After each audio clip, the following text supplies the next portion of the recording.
Hi everyone and welcome to the Scratticus Academy. We are back with some Doors of Dunera today. First of all, as some of you may have seen, Twitch keeps crashing right now. Dunera, I feel, is plagued with tech gremlins. I don't know why, but we're here. So please just be aware of that. Also, check out the content warning that is coming up in chat now, just so you have an idea of what's going on. Also, please check out the links. That includes the Discord. We do have a channel just for this game. We'd love to hear what you think, or maybe some of the theories you have. If you have missed out on anything or want to catch up, you can head over to YouTube, and Dunera, as well as all of our other games, are in full playlist, so you can watch them and catch up that way. If you want to get into a game, please go drop Scrat a DM on Twitter and we will get you one. Also, a huge thank you to our wonderful sponsors who we couldn't do this without, in the form of Mage Hand Press. You can catch their Faith Folio on Wednesdays, which is another one of our viewer games if you want to try it out. And they also do Dark Matter, one of my particular favorites, which is D&D in space, which is just one of my favorite things. So go and check that out as well. We also have the Deck of Many with the Deck of Many Things and the Moving Magic Spell cards, which act as donations in this game and can affect the game here. They also created Humblewood, which is another one of our viewer games, which you can sign up for as you do. We also have the wonderful Hero Forge. We have a new show on Wednesdays now where Scrat and I sit and we create and paint the minis in their new beta program, which has been so much fun and such a laugh as well, and get some really awesome stuff from that, so go check it out. And last but certainly not least, our newest sponsor, Dungeon Fog. For any, whether it's a one-shot, whether it's a campaign, they help you build your map, and they update the notes and map when you update either one of them. It works really well together and keeps everything organized and all the information where you need it. Otherwise, let's head round and say hello to everyone, and we'll start as we always do with the lovely Jagon's Gold. Oh, hi. Oh, hi. I am Jay or Jagon's Gold. I hope you're all thriving tonight. I certainly am. I play Paula Packer, who is our dancer librarian. And right now, she's very confused about her friend making whale noises at a giant rock monster, speaking in tongues. It's a very concerning situation. Up on this rock monster, but hopefully it will take us where we need to go, and very excited for tonight. Awesome, thank you. And then we're going to hop down and say hello to Tool School. Oh, hi. Hey, I'm Tall Squall, and I shaved my head right before this, and wow, have I ever got a gleam going on up here. Might have to adjust my lighting after this, but the perils of being a new head shaver. Yeah, lighting. Okay, anyway, yeah, it's gonna drive me nuts. Anyway, I am playing Avrik, who is the apprentice to Tolan, who I've been playing in the previous seasons. He currently is in like the belly of the beast in the middle of this big sort of archaeological dig camp sponsored by the church, and has just heard that they're off to go fetch the seers. Which he has been in front of the seers before, but he's never been in front of the seers with as much information as he currently has. And so he is very concerned. Awesome, thank you. And then we're going to hop over and say hi to Mal. Hi, Mal. I'm Mal. You can find me on Twitter at malhidale. Before I go into my character, I just want to say I had a real fun time with other community members from the Academy. We started a home game over the weekend, and so if you're looking for more games to play with each other, reach out to each other and have some fun. I play Rhys Black Ash. He's got a very big wolf. He's very tired, much like I am today, especially. And yeah, honestly, Florence talking to this rock creature is not the strangest thing he's seen in the last month, I feel. So Awesome, perfect, thank you. And speaking of Florence, Sarah. Hail, I am this on the internet, and in this game I play Florence Fetlock. She was formerly a postal service worker for the city of Carnan, but we've since moved far away from the city of Carnan, And now she kind of delivers messages for people on the other side of the veil. And she also is able to quickly comprehend other languages, hence her growling and speaking from her gut and talking to our new friend made of rocks.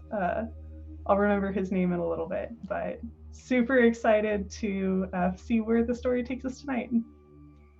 Awesome, thank you. And we will start in that camp with Avrik, where it's those heavy canvas tents, and Avrik, are you pacing around or are you sitting?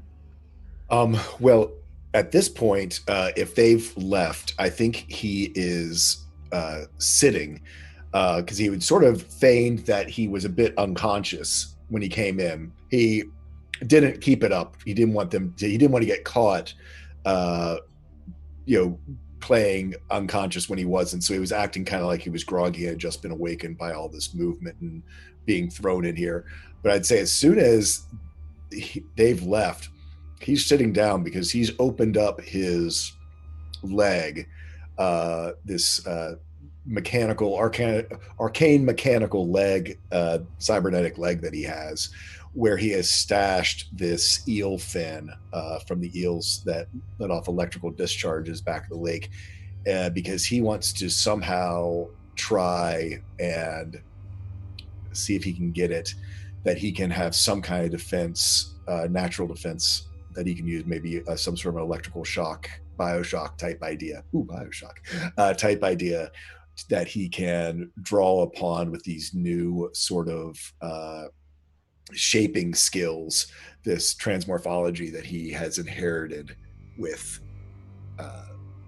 Baron, now Clyde. And Clyde sits by your feet, and it is almost weirdly comfortable and cozy in this heavy canvas tent, especially for being so far north. And you can hear that almost whistling breeze outside, and that the probably the most noise you've got is the people outside, but the battering of the canvas as this wind sort of beats against it. And you are left for a while. Rika is still asleep out, you're not too sure. What does it look like as Avrik tries to do this? How is he trying to? So I think he puts this fin in front of him, and he had read a little bit of what he can remember of Paula's book, because I think the book is with Paula right now, that he had borrowed it, but I don't think that he currently has it. I would assume he would have returned it. I didn't feel as though it was a gift. And also at this point, I don't think he would pull it out, because I think he feels that's if someone walks in, getting caught with that book has so much information in it. So I think he would try to sort of be doing this. He's a little bit in a panic. He knows he's on a time scale and on a time crunch. And so I think he has this eel fin, about whatever it is, 24, 30 inch long eel fin that he has, and has sort of threaded it out from within his leg and has it there in front of him, and just is trying to look on the underside of it where, it had sort of been filleted with all of these sort of electrical glands or whatever they are that are underneath of it. And I think he basically is holding it in one hand and sort of looking at his arm on the other. And, I think he probably starts off just thinking fishy thoughts, and so, I think, sort of webbing out his fingers as he had done before and sort of pulling them back in, of sort of the idea. And I think probably trying to like mimic the scales somewhat and sort of letting that come back as he, is sort of trying to do this hybrid thing, and then eventually trying to do the spines, and then does that back, and then just keep sort of adding one more layer to try to finally build up to see if he can get this to work. And I do think that he is it's sort of in that sort of frantic panic of just, okay, web fingers, got it, I can do that. Web fingers and scales, okay, web finger scales.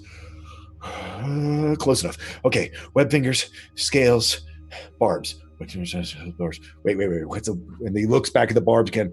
No, that's not right. Okay, wait. So he's back and forth. He does sort of talk to himself a little bit while he's doing this. He kind of lays a hand on Clyde every once in a while. Come on, Clyde. We can do this. We can do this, Clyde. And I think he does look at him for a second. And he just kind of he puts the fin down, and he looks into both of his eyes. Baron, you know how to do this. Help me do this.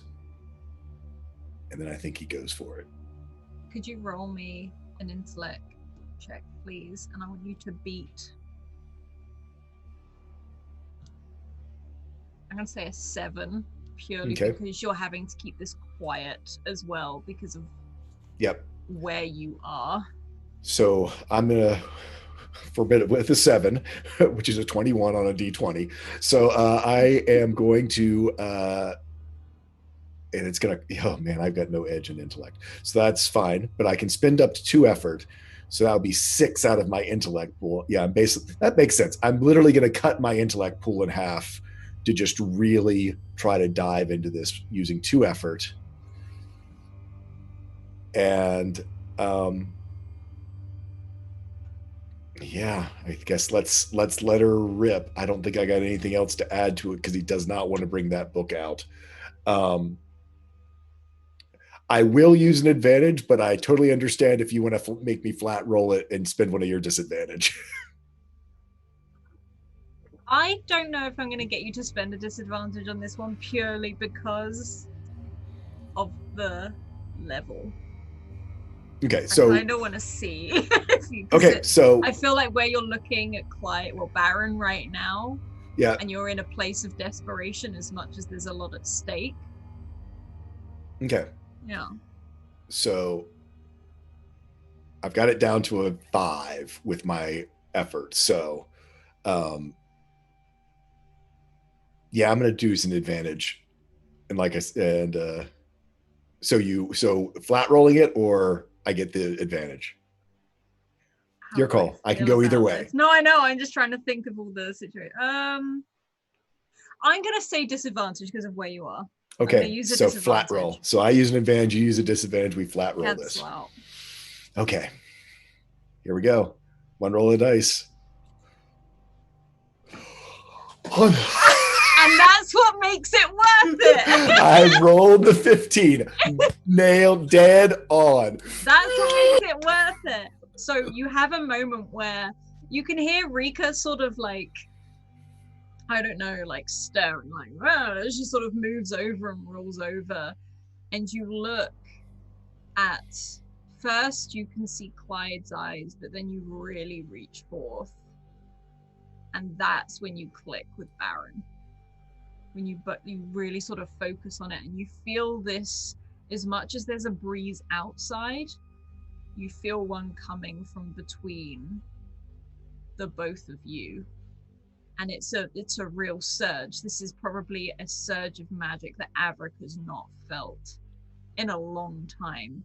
And you see Baron start to glow, almost white. And what does it look like? I think that you sort of see this ridge that looks like the eel, the back fin of the eel sort of start to form. And I think just in my mind, that these eels have like these sort of like, those sort of like bright iridescent tropical fish blue spots that sort of line on either side of it, and sort of these very kind of wicked looking fins that fold back, so along this ridge, and it just sort of goes up both of his arms. And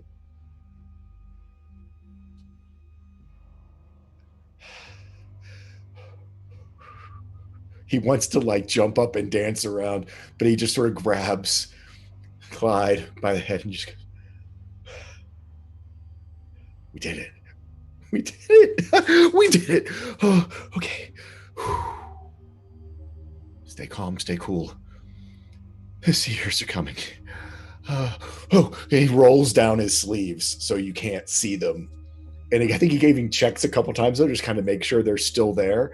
But then he's just like, to feel the ridges are still there and Yeah. everything like that. And as you're sort of pulling. First of all, sorry, thank you, Nerdly, for recovering. So everyone has a nat 20. oh, thank so you. much. All the players, not me. Just but you sort of feel up and down your arm just to check it's there every now and then. And it's slightly warm at first until it starts to cool down almost like to your normal body temperature. Yeah. And as you have this sort of inane grin on your face, you hear that cast back of canvas as it's heavily moved out of the way. And it's held open for someone who steps through, who's quite tall, probably about 6'4", 6'5". And you recognize him straight away. That gold paint dripping down a bald head over their hands.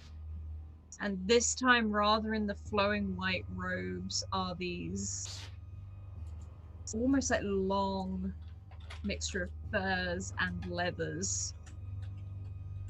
And it's got all sort of embossed almost on the front in leather, this rising sun.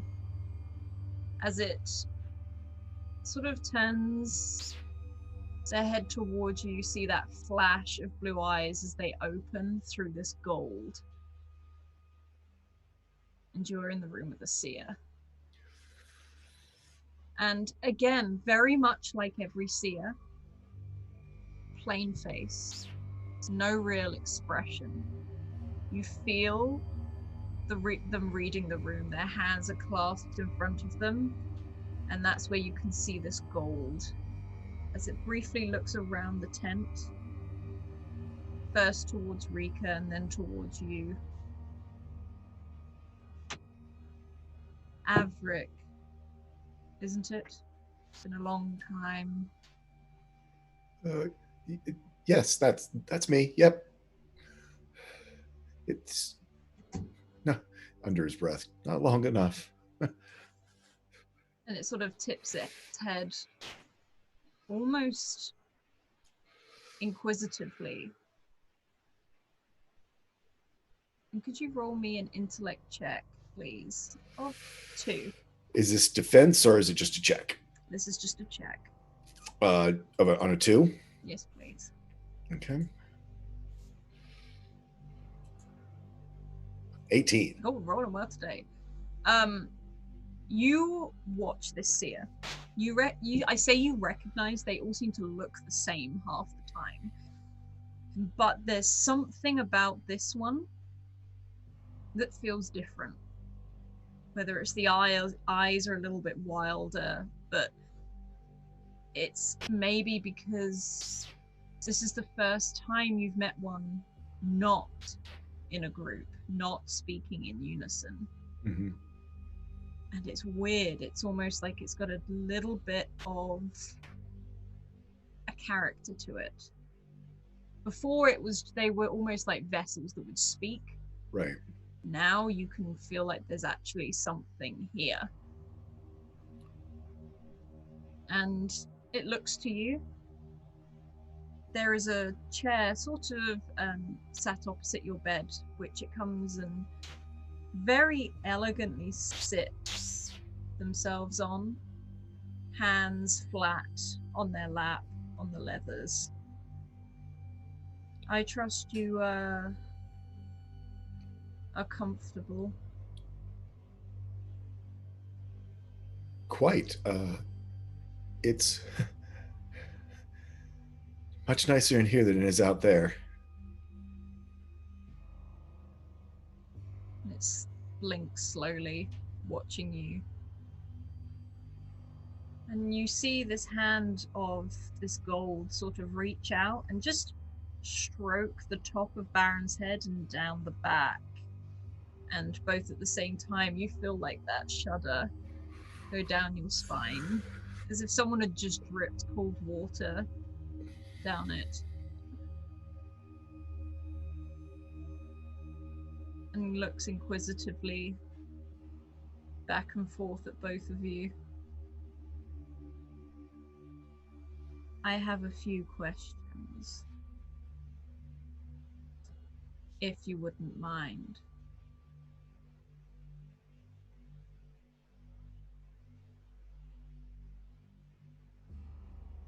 Of course not.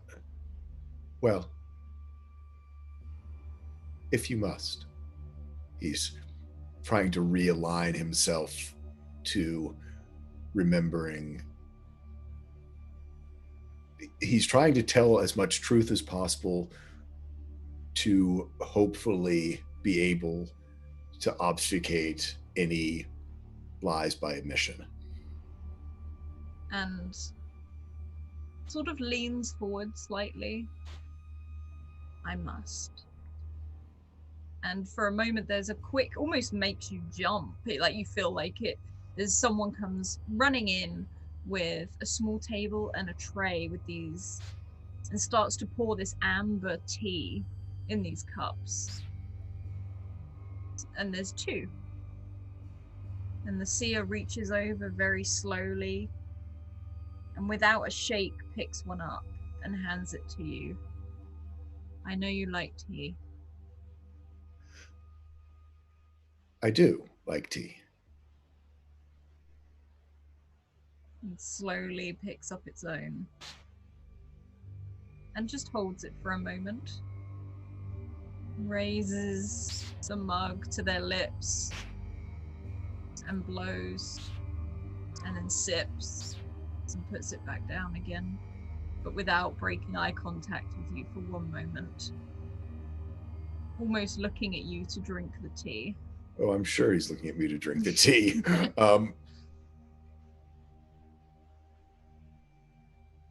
Is it safe to drink? It is. You do seem nervous. Do you mind if I make my own tea to drink?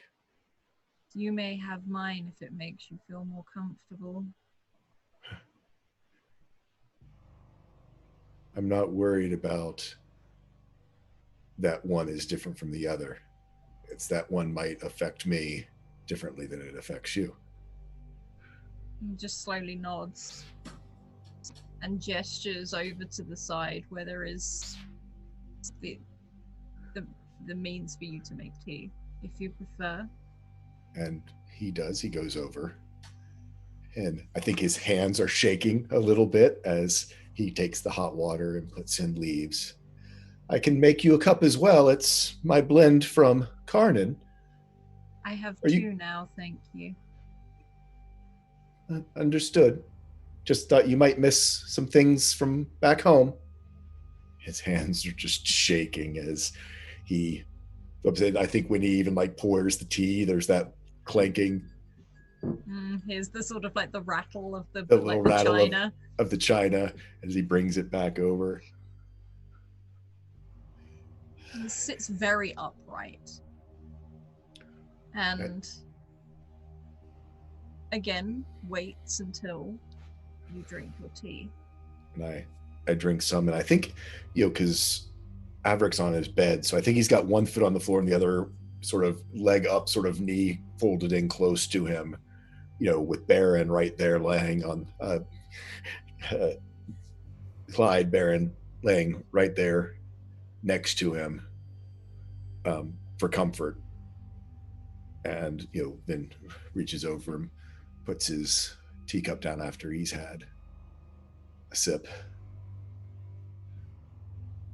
And there's quite a long silence as this seer makes no rush to drink their tea. But when they have, they set it down. Avrik, you must understand I'm a little shocked to see you here. With all honesty, he replied back, I'm a little shocked to be here. His head tips. You were on the list of the dead, along with Tolan, Miss Polla, Mr. Blackash, Miss Fetlock, Matthias Marks, and a little girl called Tuva who happens to be in the tent across the way. With a dragon, no less.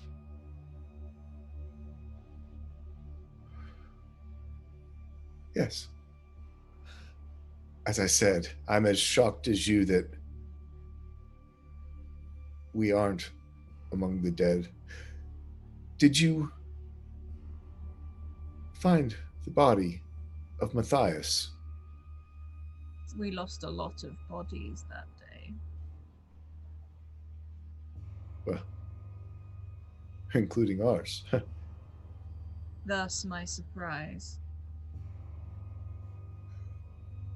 As I said, was as shocked to wake up here as anyone.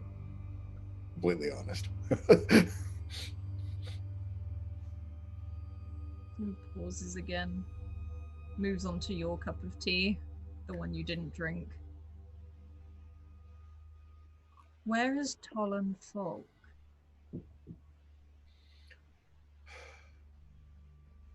I hope he's safe. He wasn't with us. At the well. And the seer pauses for a moment. You see probably the only movement in their face, like a slight twitch in one of their eyes. I see. And what were you doing at the Temple of Souls? Exploring? Seeking? You're seeking again, then? Well, when you wake up in the middle of the frozen tundra, and after what happened first in Karnan and then in airships,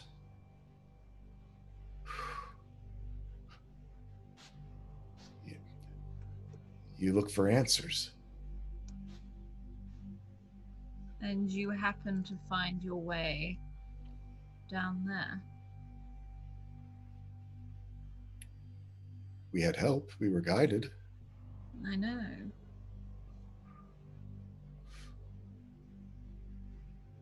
He is alive. You seem concerned. Well, yeah.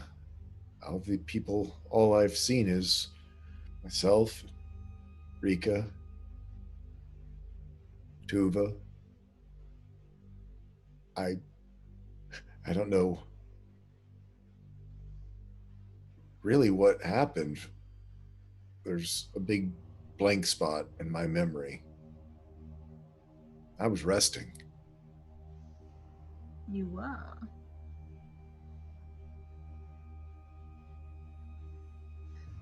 This is yours. And you see him reach into these long leather robes, and he pulls out the compass. Would you like it back? Very much. He holds it out. He takes it. It was Tolan's. It's all I have of him right now. Where does it point for you?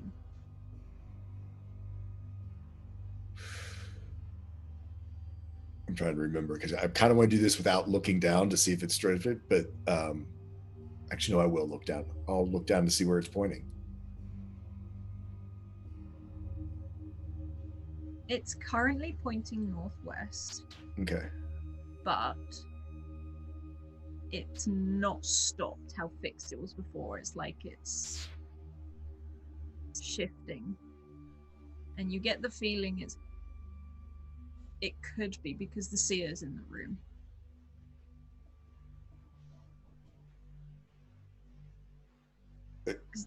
I guess he holds it up and goes, or leaves it like a compass because you can't hold a compass up, but basically, and show him where it is pointing in my hand. Is that because of you? I just see it spinning over and over and over again.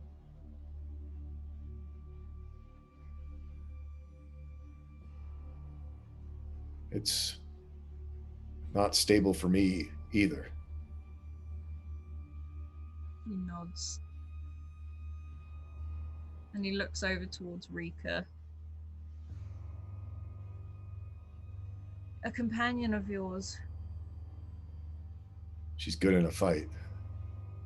I know. That's why we had to knock her out. Will she be okay? Oh, yes. And you see those very blue eyes. They're like blazing now. They're like ice. And you feel like how you felt before, how they burrow into you, like when you've been put in front of the seers incarnate in the church. Does it feel as strong with just this one? It does not feel as strong, but you can feel it. Got it. You don't know if it's because you're in such close proximity, but this seer drains the cup and sets it down. You're a seeker. Apprentice. Journeyman, maybe. Apprentice. You're not an apprentice anymore. An apprentice acquires a teacher. Just because Tolan's not here doesn't mean he's not still teaching me. And sort of nods. Do you want to see what we found?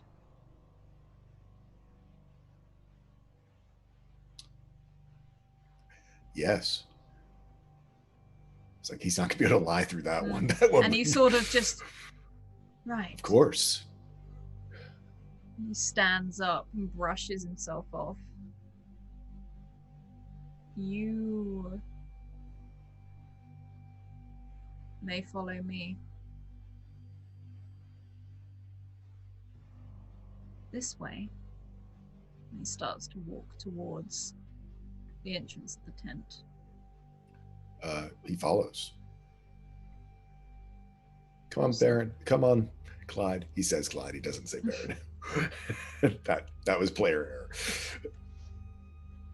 Okay. And we are going to hop over to the others. Florence has won the thingamawhat's it? I've forgotten the name of the word. You know what I mean. Either way, Florence won. And Florence gains a combat enhancement. So, bear with. We are currently with both Rhys, Polla, and Florence out on this beach, this black sand beach. And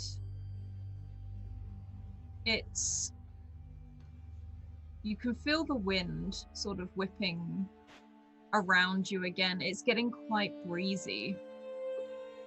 And you can see these huge chunks of ice resting out in the sea, as well as these black rocks, almost like obsidian. They look like glass, sat out there. And you saw this huge stone giant truds along. And he has been for a few hours now. And it's a steady pace. And as you can look back, the footprints he leaves in the sand are slowly washed away by the waters as he walks closer and closer to the shoreline. And if you look down, you can see just how clear this ocean is. You can see fish. Huge fish.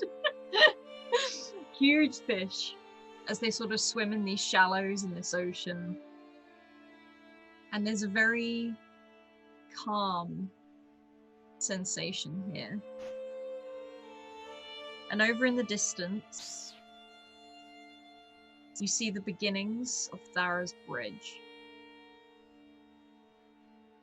From where you are, this thing is huge. You can't pick out a lot of detail as you're still quite far away, but it looks to have been carved out of the land itself into this huge expanse of a bridge. And as you walk along the beach, you look up along the cliff line, and that woman with the Komodo dragon is still there. She's not going as fast as all of you, but she doesn't seem to be in any rush. She's keeping her pace. What would you like to do, or what are you doing at this time?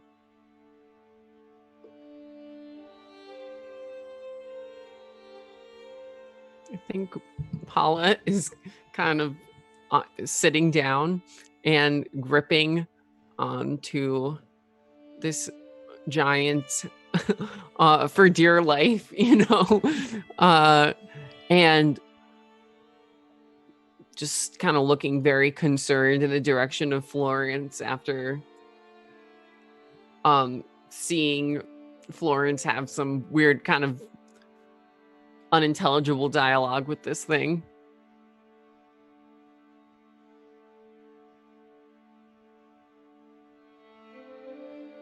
But yeah, she's just chilling. She's like... And as you do, something that's happened over these few hours, you're not sure if it's because this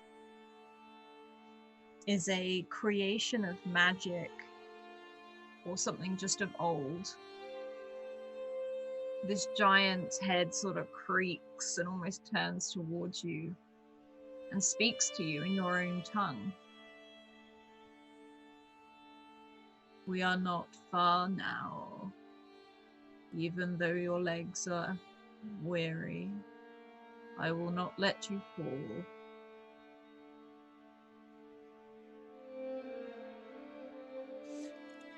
That's comforting. Hey, Florence, did you hear that? It speaks. And it sort of turns and looks to Florence. And, I have always been able to speak, just not in your tongue.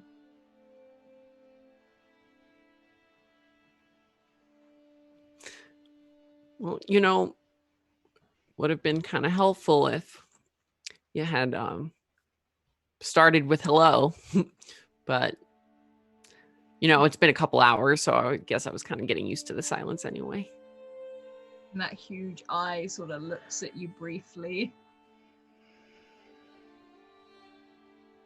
and continues to look forward. We are not far. A few hours more.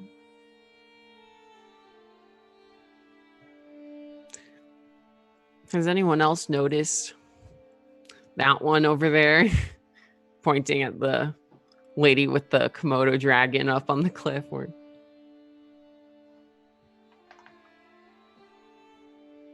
Yeah. Yeah, yeah.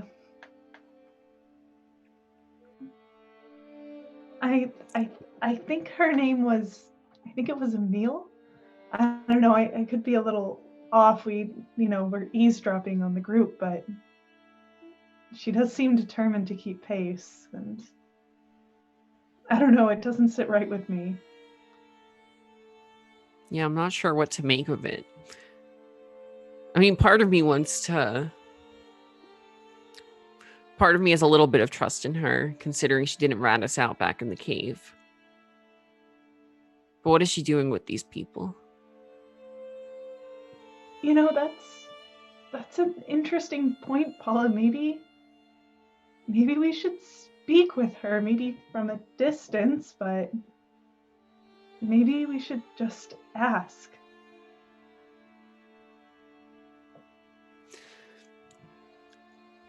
You seem to have a lot of faith in people and creatures. She smiles and pats Deucer kind of along some of that kind of almost probably worn smooth slate from time, and just looks up at him with a smile. I think sometimes faith is all we have. I'm glad it's working out so far. Rhys, What do you think?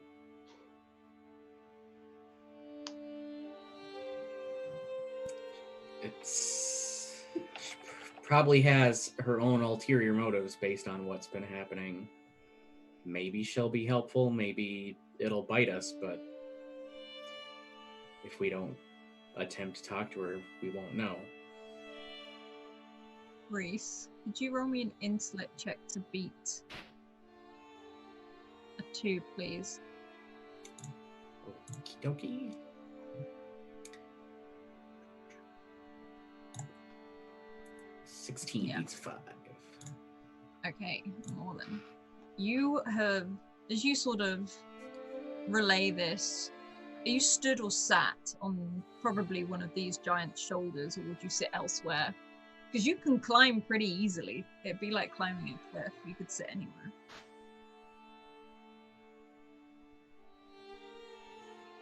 I think he'd have stayed close to the others just for ease of if they wanted to have conversation. From where you're sat, it's almost like on the shoulder bit, and there's like a ridge, like your feet can sort of dangle off the end. And Astrid is curled up behind you. You can hear her snoring. And as there's that steadiness, you can feel that your cloak sort of, the wind is trying to take it from you, so you have to hold on to it. And you look out towards this woman, and this is a way of a distance. Like, you can just make out who she is. And as you do, you sort of feel this bizarre feeling, almost like connection, as if there's something familiar. You don't know what it is. There's nothing specific. It's not in her looks. It's not in... You're not sure what it is. But it's there. And you're not sure if it's a good thing or a bad thing, but it's more familiarity than anything else. And on a 5, you blink once, and a little girl walks behind her, and as you blink again, it's gone.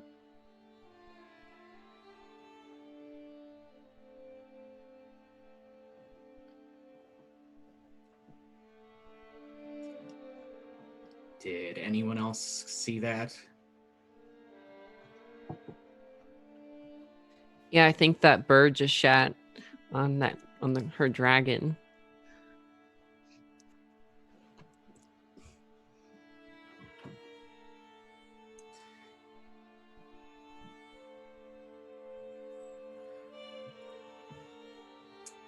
Have either of you ever had deja vu?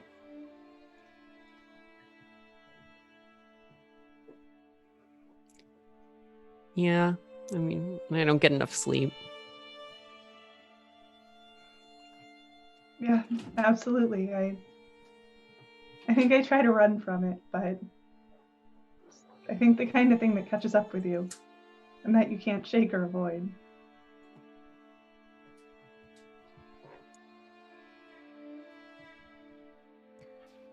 Something about this woman is familiar, but I don't know what it is.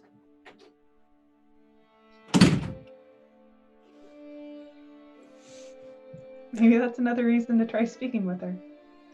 Yeah, maybe you could ask if you met her on the train or at some point, or whether you go to the same gym.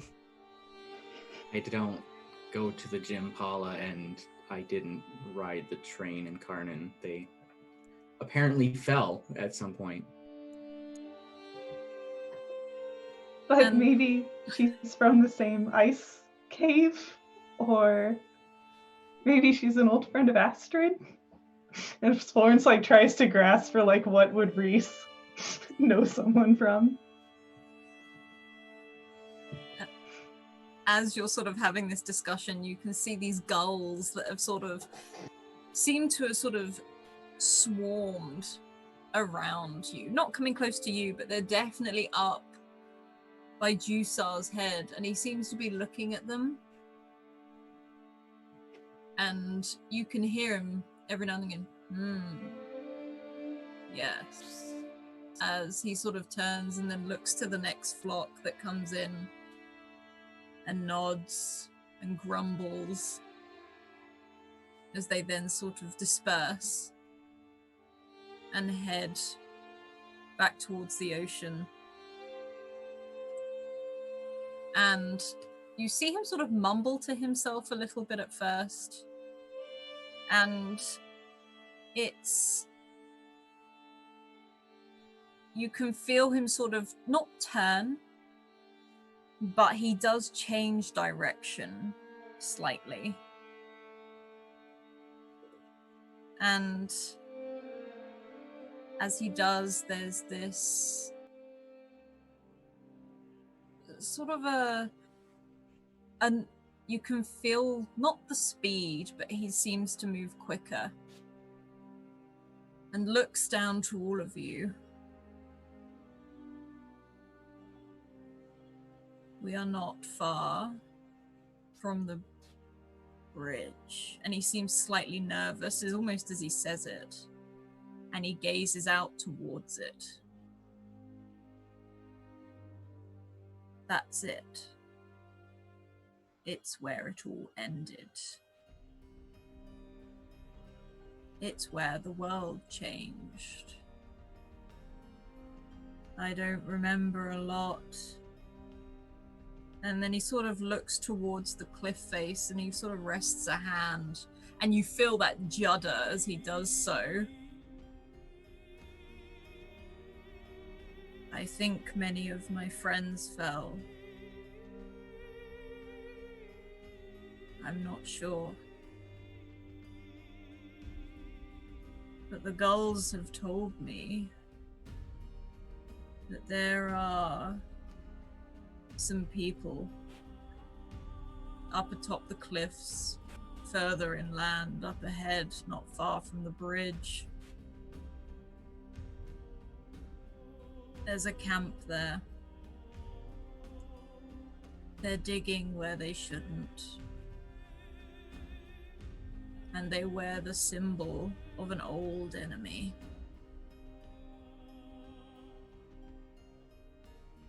And you see him sort of close his eyes as these gulls swarm round him again.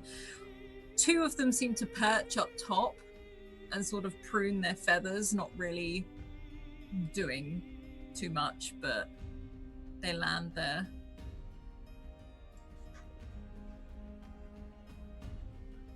People go in and out. Carts go in and out. You said you are missing friends. The gulls spoke of a dragon.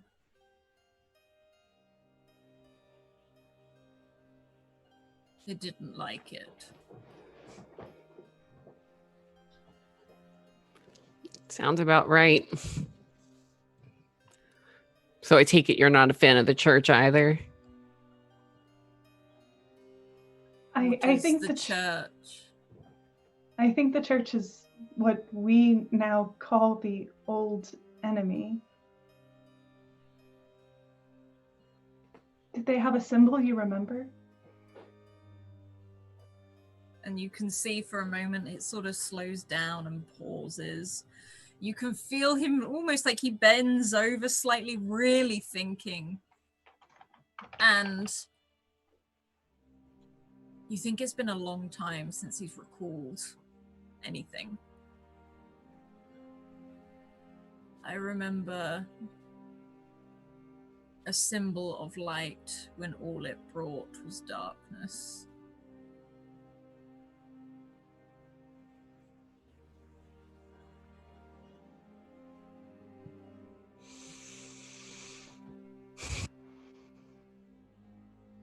That's the one. And it sort of turns its head. And as it does, you notice that woman has gone. And Rhys, I'll say on your previous roll, because you rolled so well, you see where she stood.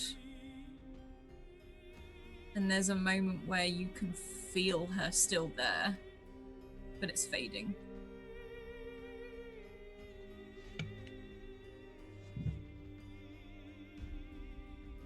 He'll point it out to the others. That's where she last was. Then she's not there anymore.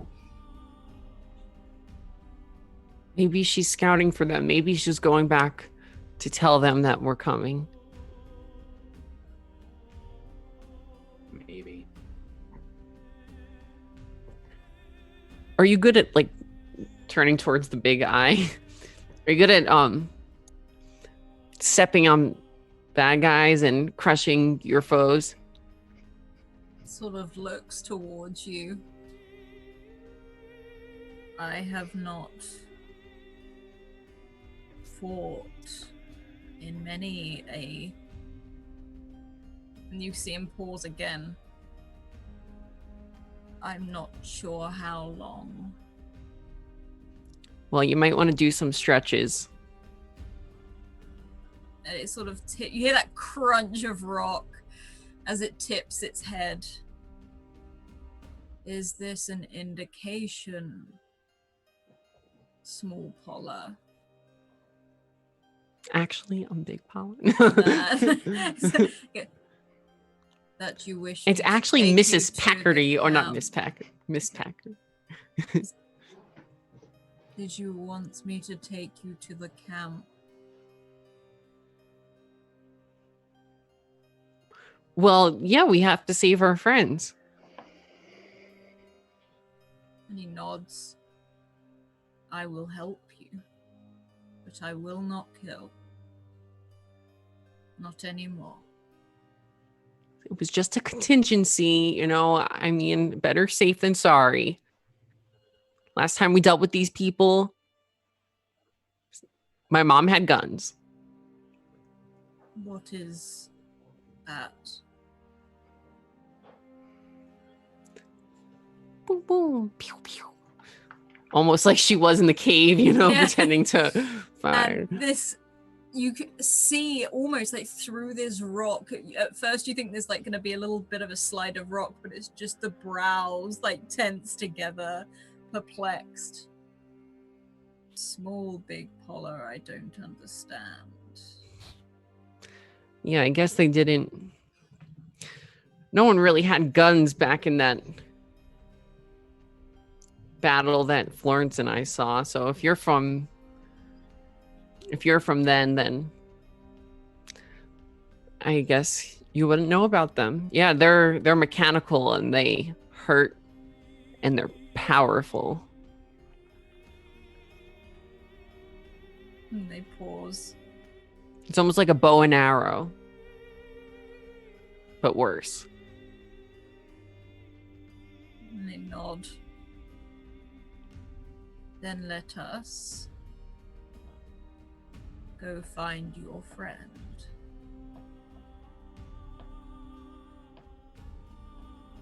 And it starts to turn and walk towards the cliff face where it came.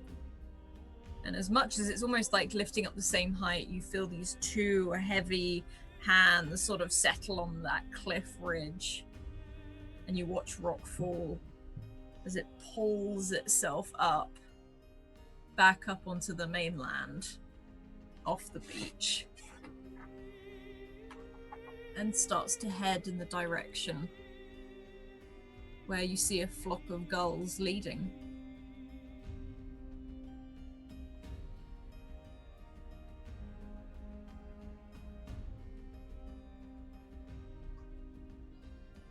Would you like to do anything on the way?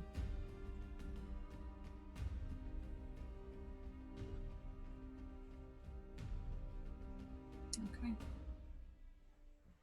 We are going to hop back over to Avrik.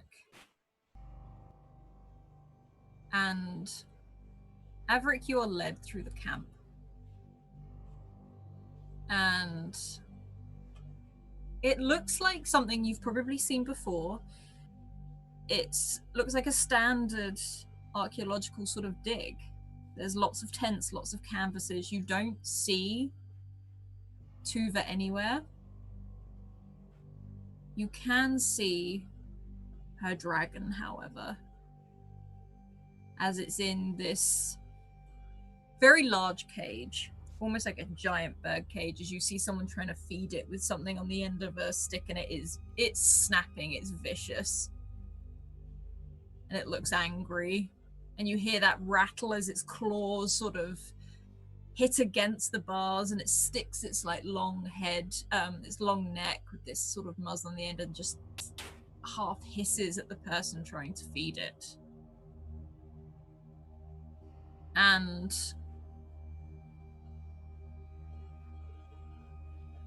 there's this sort of moment, Avrik, where it stops and you see its eye turn to you and watch you and go through the camp, and its nostrils flare. And it starts, as you sort of walk through this camp, and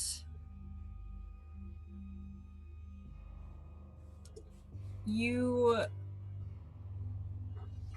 can see lots of tables everywhere with all these archaeological finds, these archaeological digs. And it's a pretty busy camp. You see lots of dig spots, lots of pulleys, lots of crates, lots of storage, more and more of these carts.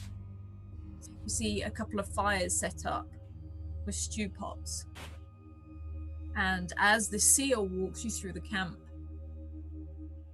people give him a slow nod. He doesn't react back. The few more you see sort of unloading the cart, you recognize, again from being in the church, those who had their voices taken are here.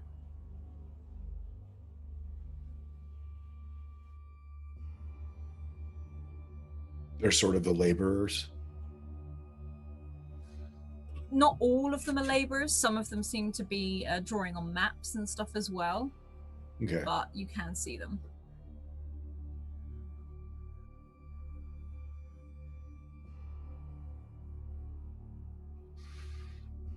I think he's not going to risk it. Not with a seer. He's not going to risk it. Not with a seer. The seer's going to pick up on it. So he just follows.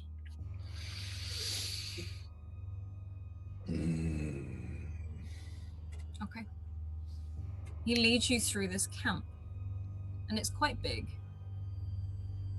And you weave through quite a few people. Some of them give you looks.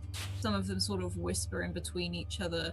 A lot of them you see starting to crowd around this dragon to have a look, being told to get back. And you are led, not out of camp, but towards the edge of it, where you can see a setup of pulleys and levers and things you've seen before. This is normally how you send like things down into the earth for digging, Block and tackle, moving rocks. Yeah, it's all of that sort of thing. You see about 5 or 6 people stood around the entrance, some of them leaning over, some of them looking in. But as soon as they see the seer and you coming, they stand almost to attention. You see that rising sun on their chests. Sir, it's ready for you.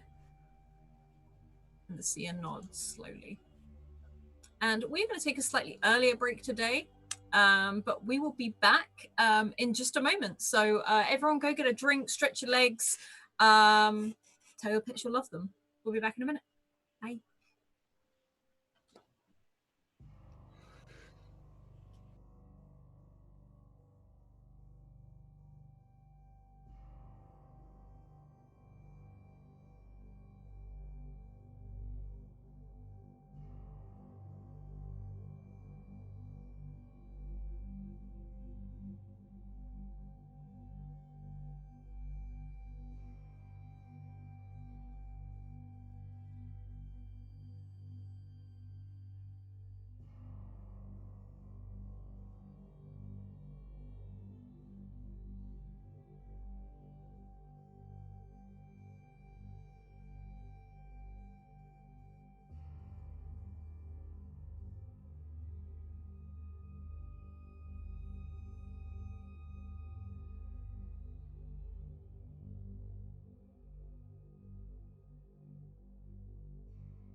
Oh, hi. Everyone voted for Rhys to get some extra snazzy cool stuff. I will say, just so everyone knows, you can gift one of these alternative options for another player as well, which is a £20 donation, just because I've seen it asked in chat. So that's what that is. Otherwise, Avrik, you are taken over to this almost like a pit, and you can see this pulley, and you can hear that crank of the ropes as it's sort of being moved up.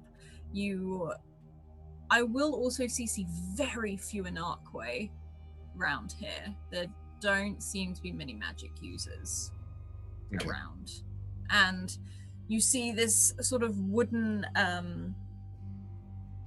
platform being pulled up, and the seer steps forwards onto this platform. You see it wobble slightly as he holds onto the rope. And he looks to you. Join me, if you will. Avrik will step across. There's some persistent magic things that you could get to do this a little easier. They're not that big, And he starts being quiet. He realizes he sounds very much like Tolan, pointing out ways that you should be doing things, and he kind of is like, yeah, you notice you just get that plain stare until you finish talking kind of look. You may lower us down now. And as that happens, you feel that judder and that creak as this platform starts to descend into darkness. There's also some safety systems that are usually come standard, as his voice gets a little squeaky as they're out over this pit. And as it goes into like the darkness, you hear the voice of the seer. The more accidents are caused when people are nervous. You're not helping, because he's being honest. And you feel like you go down quite far, and it is a straight like shaft all the way down, almost like a mining shaft. And soon you feel that doof, and there's a little bit of dust that kicks up as it does so. And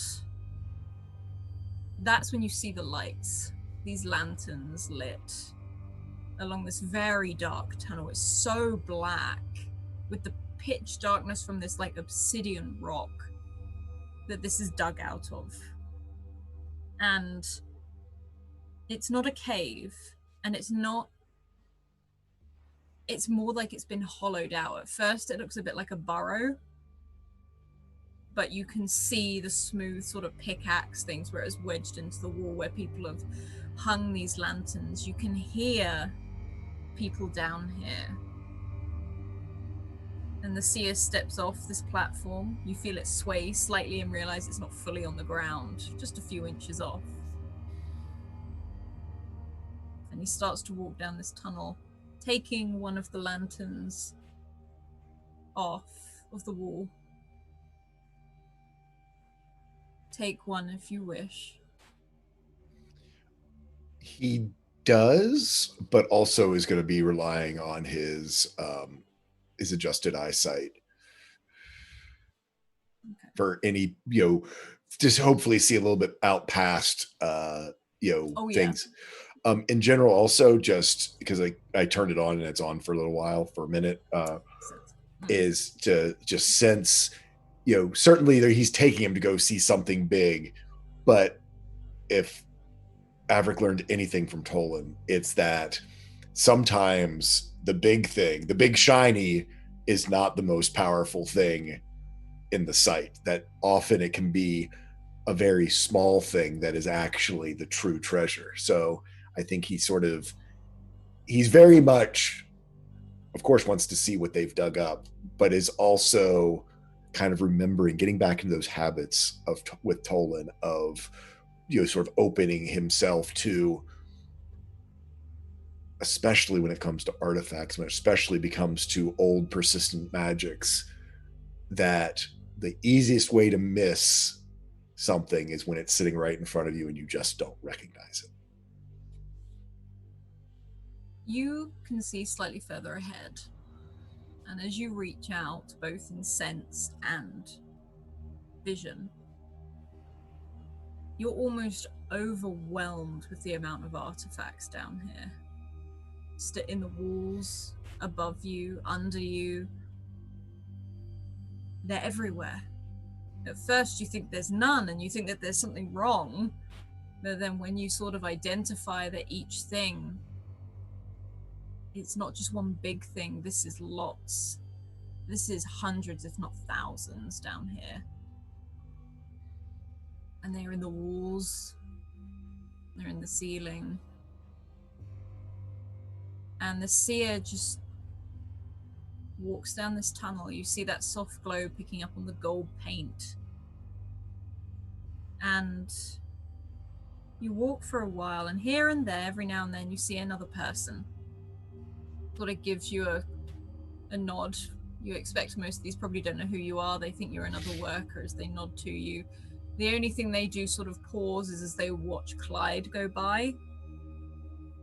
But they turn back to their work, where you can see them holding up these rocks to these lights, to these sort of almost magnifying glasses, and with these notebooks and research, you recognize all of these processes, and you feel like this tunnel goes deeper and deeper into the earth. He turns to look back at you. There are many things we are learning about this world.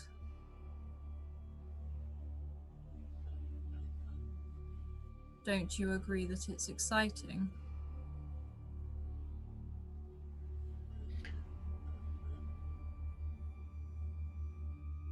It is certainly an interesting time to be alive.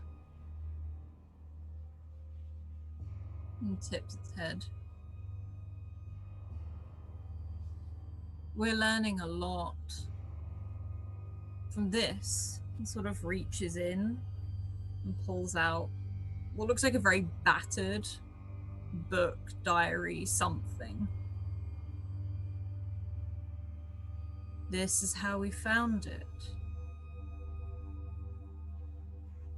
Have you ever heard of a seeker, as he sort of like pulls back the pages and looks, named Agatha?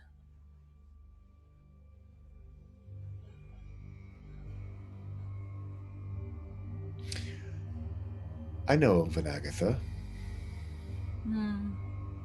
Thought you did. And he sort of opens the book a few more pages and holds it open to look at you, to show you. You see a photo.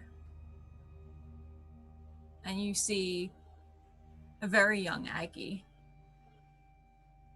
in lots of this heavy sort of fur and leather coat, a big smile on her face, this plait over her shoulder. A man wearing Tolan's hat stood next to her with a grin on his face too. And you recognize Edric anywhere. Mm-hmm. And another man with a large wolf sat by his side. It's very helpful. And he closes the book again and puts it beneath his leathers. So as we've been down in here, you were saying it doesn't look like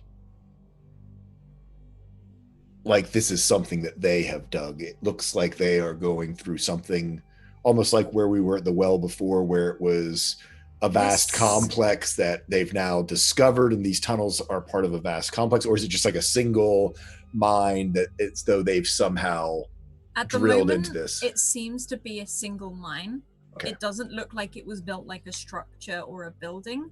Okay. This looks like they are drilling through the earth. And this seer continues to walk you further down this path, deeper and deeper. You feel like maybe they were just trying to read you at the moment of mentioning the diary. And you can see up ahead almost this slight opening, not a large one, but the seer steps through. And as they do, you are met with a huge wall of rock. And set into this rock is this skeleton. This dragon's head. These huge wings that seem to span, almost fossilized, not just across the wall, but across the ceiling. The claws out, almost as if it doesn't look like it's resting. It looks as if it is mid-fight and flight. You see these huge claws, and this is one of the biggest things, like the skeletons you've probably ever seen underground like this. You have to sort of crane your neck up to look. And he puts his hands in front of him. Beautiful, isn't it? It's very impressive. Avrik is sort of matching this, with his new sort of eye for biology. Matching the, now he's seeing this, the skeleton of this with the living smaller dragon above.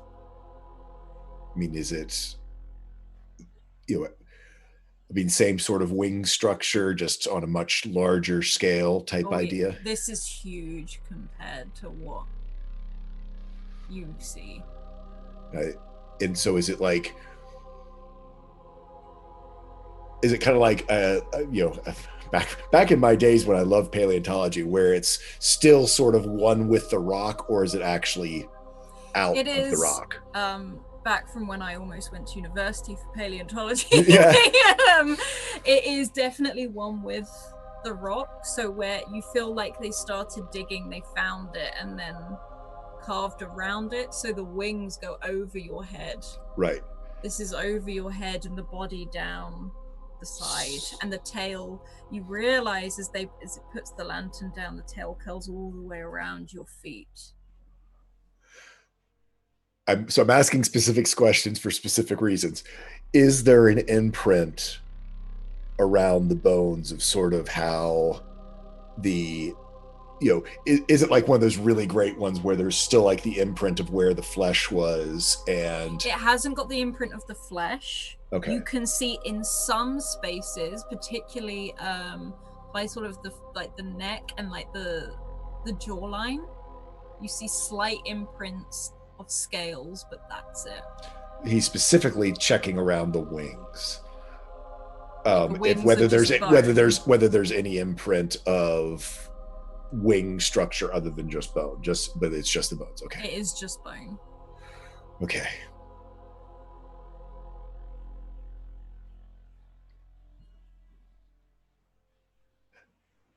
How many people are in this room with us? There are 2 that are currently effectively cleaning the bone, and then the seer with you. Okay. Avrik just, again, with his sight and all of that, just taking as much in about this dragon as he possibly can. He's paying special attention to the wings, the wing structure, the bones, where they attach on the rib cage.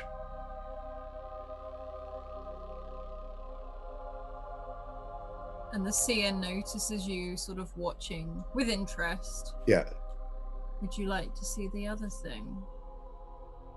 Oh, he looks. This wasn't it. And he just sort of shakes his head. No. We thought these were extinct until you came along.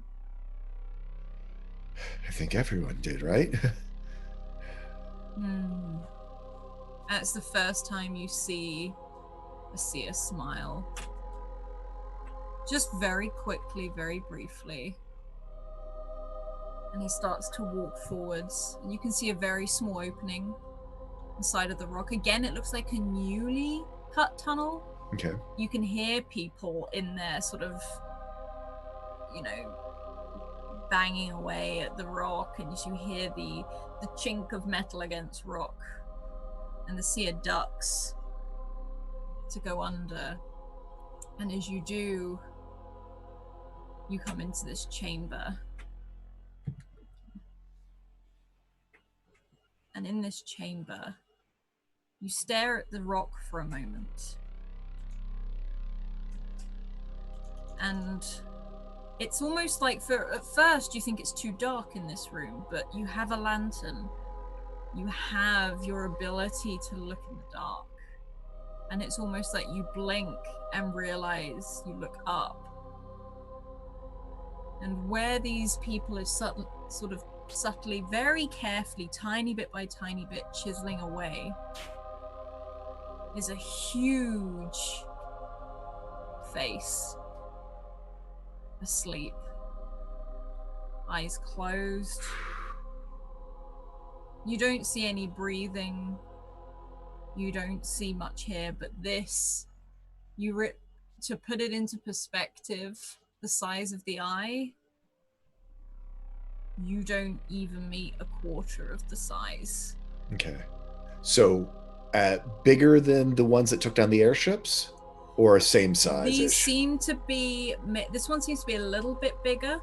Okay, but not that type of scale. Not dramatically so, but right. Yeah. But yeah, knock airship out of sky type scale. Mm-hmm.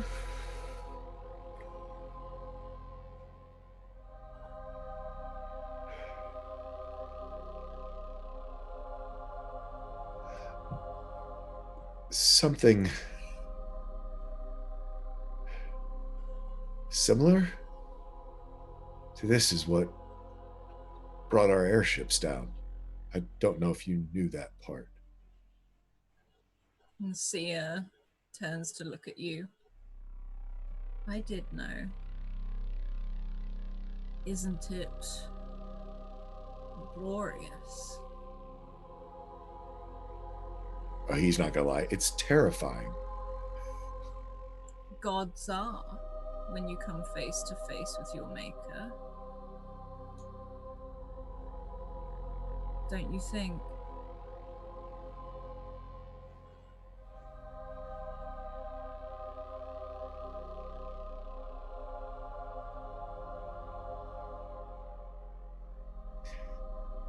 Again, being honest, this isn't how I pictured God or how I thought the church would picture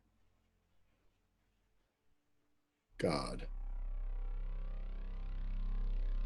And you see the seer's face curl into a smile. Who said I was part of the church?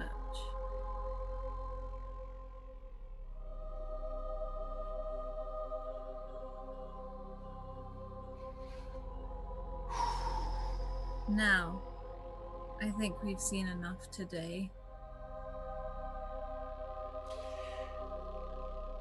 Does this chamber, I mean, I know it's gigantic. Is there any like light up above, or? It's mainly from the lanterns, more than anything else. You think this is a fairly new chamber in general. Like, this is new. They've brought that you guessed that the reason they were at the well, they found you at the well, is because they were looking for something. So this can't have been this is recent.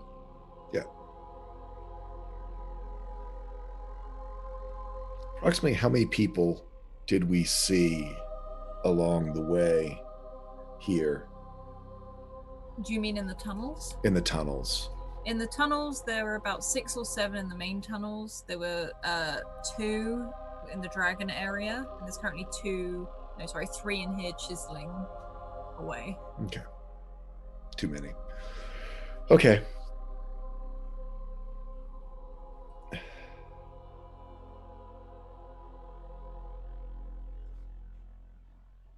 Avrik still treading carefully.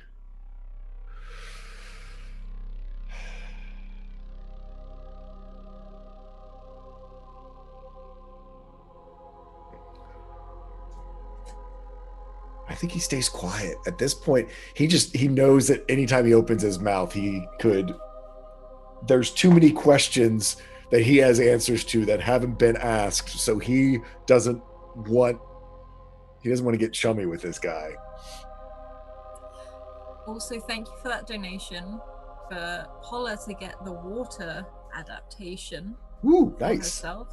And also, it was Fernando. Thank you, Fernando. Oh, thanks, Fernando. And also, Avrik gets in the deck of mini.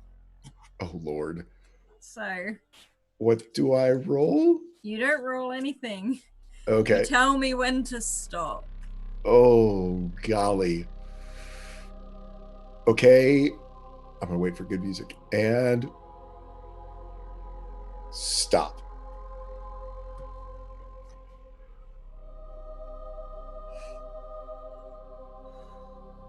You got the jester. Which means? You'll find out.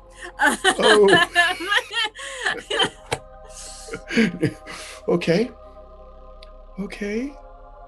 And at that, we will flash over to the others. And the rest of you are heading towards this place. At first, it looks like this strange sort of camp, and you can see smoke rising up these huge tents, lots of people in the distance, and I will say from your view you can see a dragon that is not happy as it rattles around scraping in this cage. And as you do, Juicer stops and looks to all of you. What would you like me to do? Thank you for that donation, Ali. Love you, Ali. I'm thinking we make a grand entrance.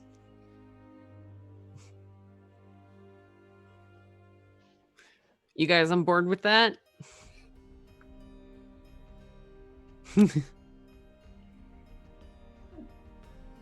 It doesn't look like it, Florence.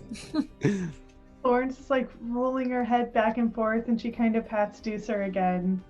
I want to make sure you really want to do this. You haven't fought in a long time, and I'd hate for you to have to fight again if you don't. I will kill no one.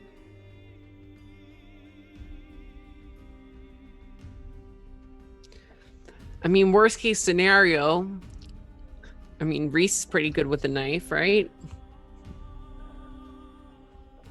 I'll take that as a compliment. We saw what he did from that balcony. He was pretty cool. Kind of looking towards Florence, he was pretty good. I can cause enough of a distraction for you to find your friends. That's exactly what I was about to suggest. And he looks to you. Do you wish to stay? And he looks to his shoulders. With me or on the ground?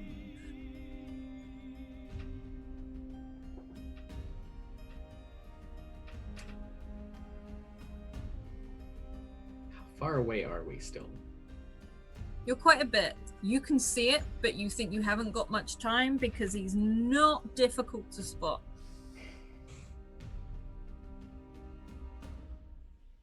We can probably be a little bit more agile on the ground. And also we can help collect our friends a little bit better. So I think I'd like to be on the ground.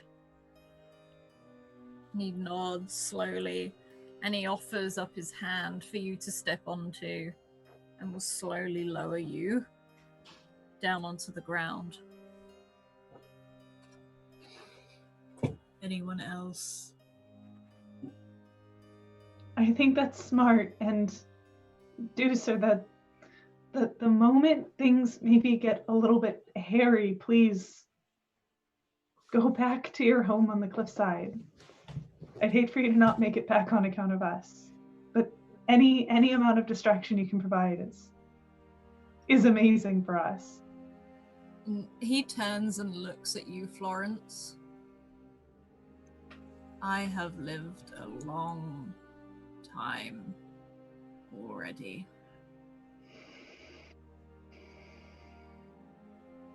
And you see a small sort of, as he turns towards where his what you would imagine is, it's almost like this jaggedness that would almost be like not hair, but it's there.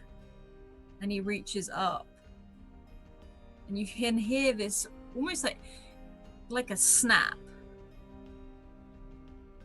and it pulls down this glass-like obsidian that shimmers and hands it down to you, Florence.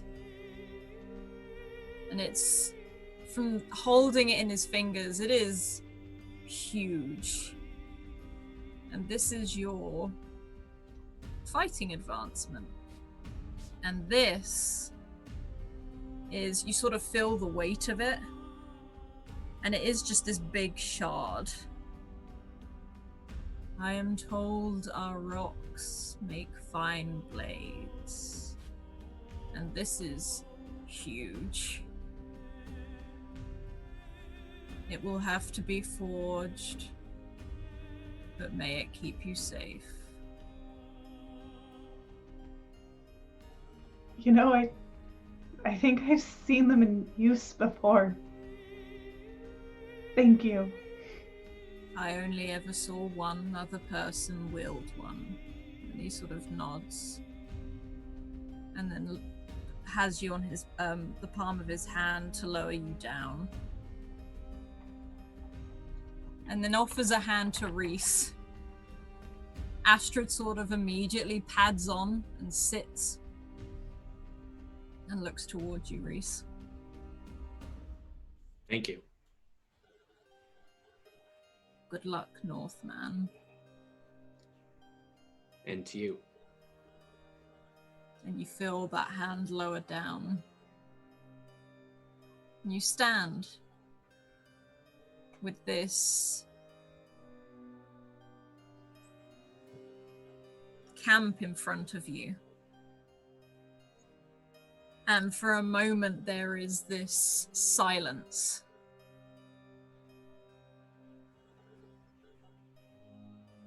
And you can see the smoke rising from the camps. You hear the chatter. When there's suddenly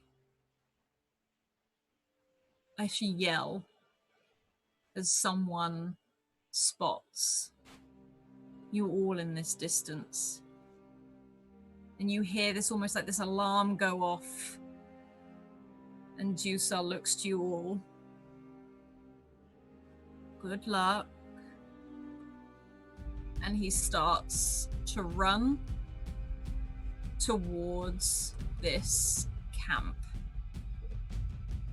And as he does, you see these feet sort of plant themselves in the earth, these sort of huge, deep holes as he launches himself towards this camp and starts to just crash through the tents, the pots, the tables, and you hear the chaos start. You see them start to assemble people together, these huge sort of masses of people coming forward, weapons drawn. You hear the firing, these guns going off, and that sort of shatter of colors. The bullets are let loose. What would you like to do? Well, it's still a ways to the camp, right? You can get there in a sprint. Yup. Rhys is just like, we gotta go! Takes off. Okay. Oh wait, oh god, okay, and she, like, Florence finds herself, like, holding this, like, kind of enormous, heavy black rock. Rhys, give me a rope, real quick, I can do this while we sprint, I think. He throws the rope. And I think Florence will let probably Paul and Rhys get a head start real quick while she just, like, very quickly ties this thing around in some rope, and basically, she knows all the Boy Scout knots from doing all of the training classes at the rec store, and she, like, creates, like, a backpack for this thing, and then she'll sprint off after the others. Okay. What about Polla? Oh yeah, Paula's like, well, guess that's our cue, and just charges. Yeah. Okay. All three of you sprint towards this site, and you see this stone giant just swinging its arms, crashing through everything, ripping up anything that is in the ground that is man-made, and you can hear this roar sort of erupting from its chest as it throws its arms back and drops this heavy mountain jaw, and it almost echoes across all of these cliffs. You all arrive at this camp. There are people firing these guns off. Some of them have these huge blades, which you're not too sure why they have them, but they start swinging at Juicer. And I will say the main thing you can see is this screech and roar from this dragon that is trying to get out of the cage. What would you like to do? There was something I was going to ask that I forgot. We had enough time on Dusa. I'd like to use my hour recovery, please. Absolutely, yeah. You're on there for a couple of hours, so. Same.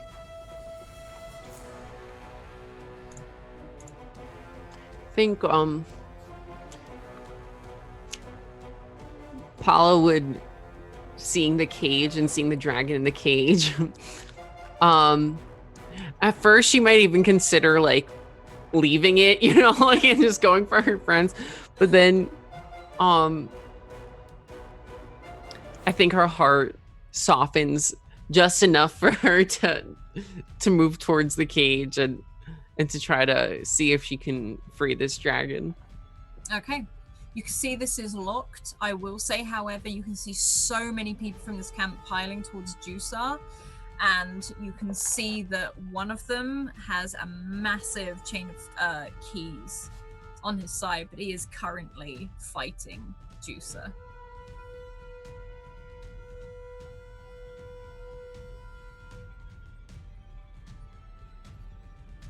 Florence, what would you like to do?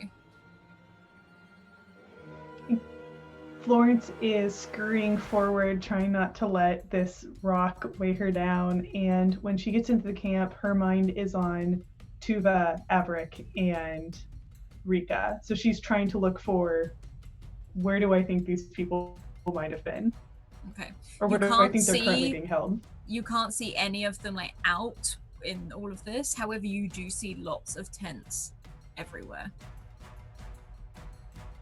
If you want to start going through those. I think so. I think as they all kind of split off to do different things, she'll shout to the other two, I'm going to start looking through tents. And I don't know, if we get out, we start running towards the bridge, right? Yep. And Rhys, Astrid has sort of launched herself at anyone coming in your running path, so as you were running towards the camp, she's just throwing her weight against anyone as these guns fire off and these people try and fight back. So I think Rhys is actually going to follow Polla to the cage Mm-hmm. because he thinks the dragon's either going to help find Tuva or help with the distraction. And he's got this fancy new arm, and so he literally just sprints up and hauls back and punches the lock. Yeah, the roll diamond me arm. a might check of 3, please. I am going to spend an advantage on this. Is Okay. Avrik hearing anything down below, or is it too deep underground? You will hear it in a minute. Okay. 15. Yeah. Polla, you're there sort of trying to get through this cage, and Rhys comes out of nowhere and just smashes this. The lock comes clean and bends this cage door effectively inwards. And Polla, as you're there, this dragon sort of scurries out and almost jumps onto you, almost knocking you on the floor, as it's at first looks very excited to see you, as it sort of runs over you, and it is big now. You suddenly realize that it is much bigger than when you last saw it, and it sort of climbs up you, and it is heavy, and you notice it sort of turn and start to sniff the air. Oh, be careful! Don't touch that. Oh, do you know where Tuva went? where they have Tuva and Avrik and everyone? Kind of like crossing my fingers that this dragon can kind of like understand me. Tuva, you know. And this dragon is sort of, you can feel the claws, they're not digging into you, but it's uncomfortable. And its head rears up and it just lets out this screech as you hear from somewhere Tuva scream. Oh, well, I think that's a good place to start. and with a dragon on you, you start running in this general direction. Avrik, as you were stood down in these caverns, you noticed the ceiling started to shake and tremor like footsteps. This wasn't like an earthquake or anything. This feels like footsteps. It reminds you of when the giant first attacked. And you notice the seer look and turn.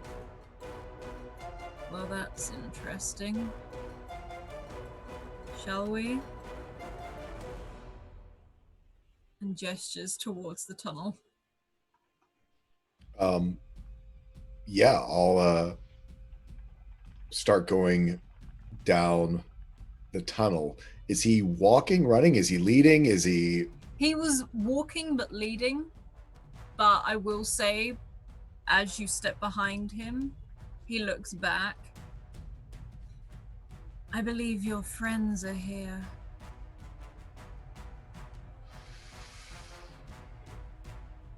Okay. Sort of hearing these thumps. I mean, how violent are we? Just sort of hearing these low drones down here, or is it actually shaking and stuff is sort of dropping? You feel the ground shaking with this. Okay. On the next one, Avrik is, and this would be totally on brand for Avrik.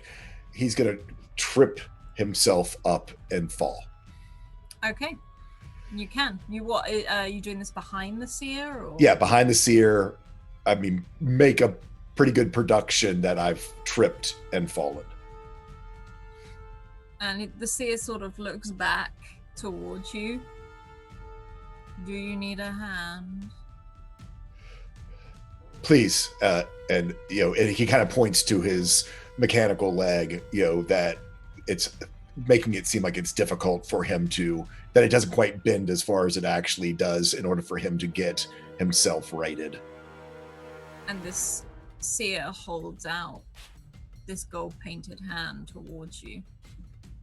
I take it, and I shock the shnikes out of him. Yeah. You roll me I'm thinking it's speed. Is it a speed attack? It is a speed attack. Yeah, speed attack makes more I sense. guess, but with the hands. I mean, whatever you want me to roll, I'm fine. No. Roll a speed attack. You got to be quick. That's going to be a difficulty of 4 for reasons. Okay. So I'll make it a difficulty 4. On a speed attack, I've got an edge in that. So I'm going to go ahead. I'm going to do one effort because I think I'm going to have a secondary. I got a plan 2 if this doesn't go, because I'm going to do a 1-2 if for some reason I screw this up. Any assets for this? No, probably just the effort. Okay, I'm going to do an advantage on this unless you want to cancel me out. No, go for it. Okay, let's go. On a 19. Describe what it looks like.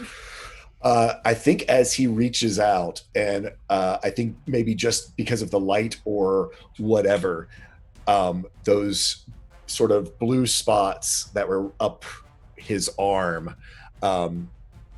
as he's reaching up, and I think even it surprises Avrik for a moment, is basically a blue spot shows up on each one of his fingertips.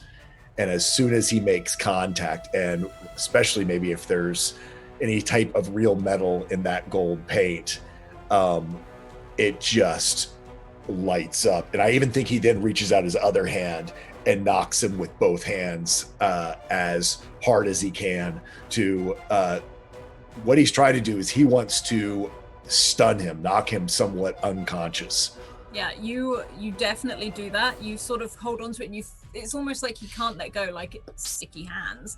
And he sort of falls to his knees, and you can see the shock of blue almost matching in his eyes, the same blue as this almost electricity that you're channeling through.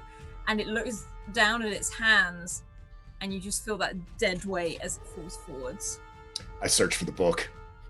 Yeah, for Aggie's book. You can find the book easily. It's sort of you're sort of quickly digging through some of the leathers, and you pull out your book. Yep.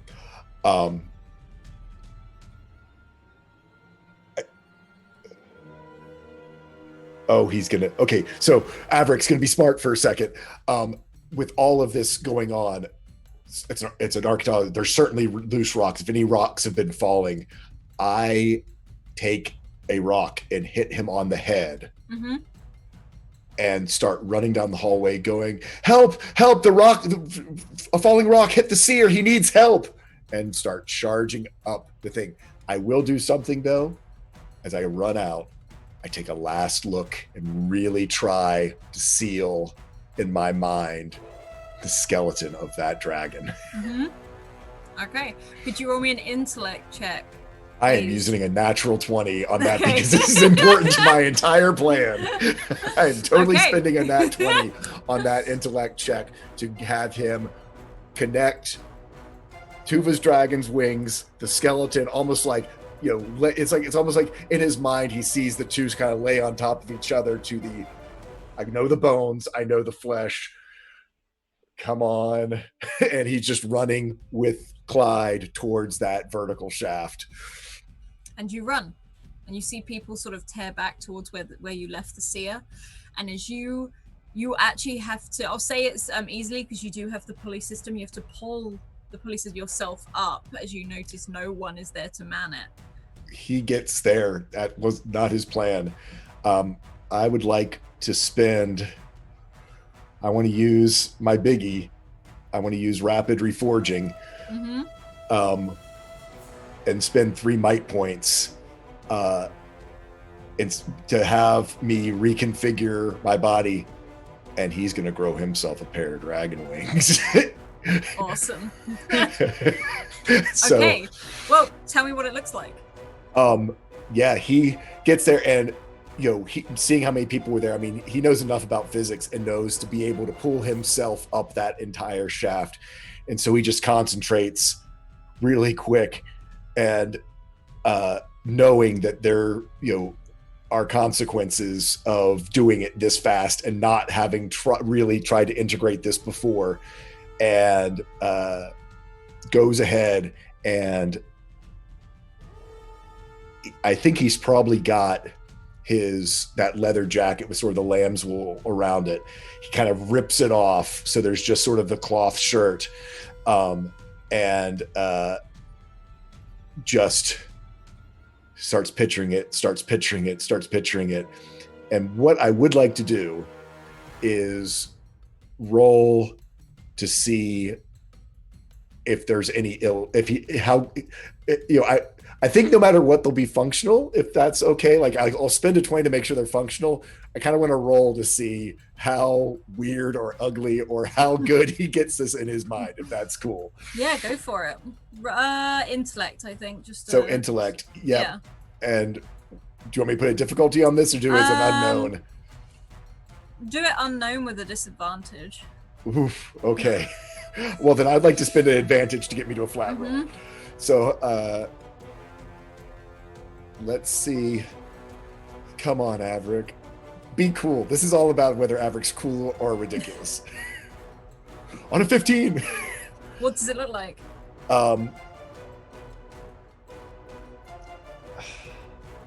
So, Clyde is, of course, is white. But Baron was sort of black, but also had white spots on him. And so I think when they spread out, I think in his mind, he was thinking sort of white dragon wings, sort of just this idea of trying to, channel his spirit. And when they come out, they're sort of have this mottled black and white that are representative of Baron. And he goes, oh, okay. You're going to want to follow along however you can. Looking down at Clyde, knowing he doesn't like to go incorporeal, but he's going to need to. And just, and starts flying, holding his jacket in one hand. Clyde there beside him as he starts flying up. I think there's probably some of those blue spots on them too, like those iridescent blue spots sort of along the ridges. Nice.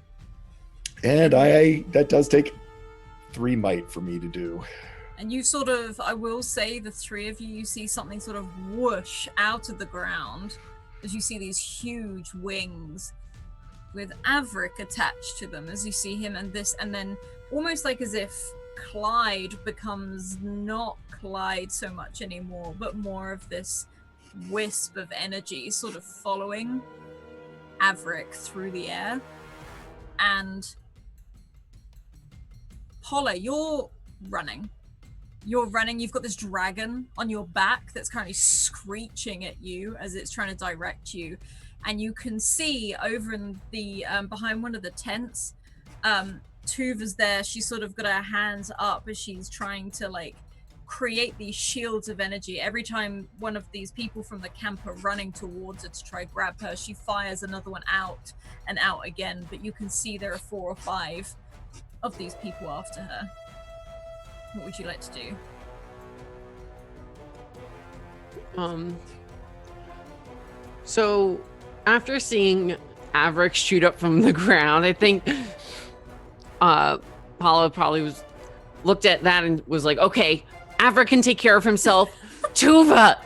and starts running, shouting for Tuva, and is trying to get this dragon to get off of her to help and encourage it to go and maybe attack these guys. And yeah, you hear Tuva screaming your name as soon as you yell hers. You hear Polla, and you see this almost from behind the tent. This guy just goes woof, backwards as this wave of energy hits him, and he's sent flying backwards.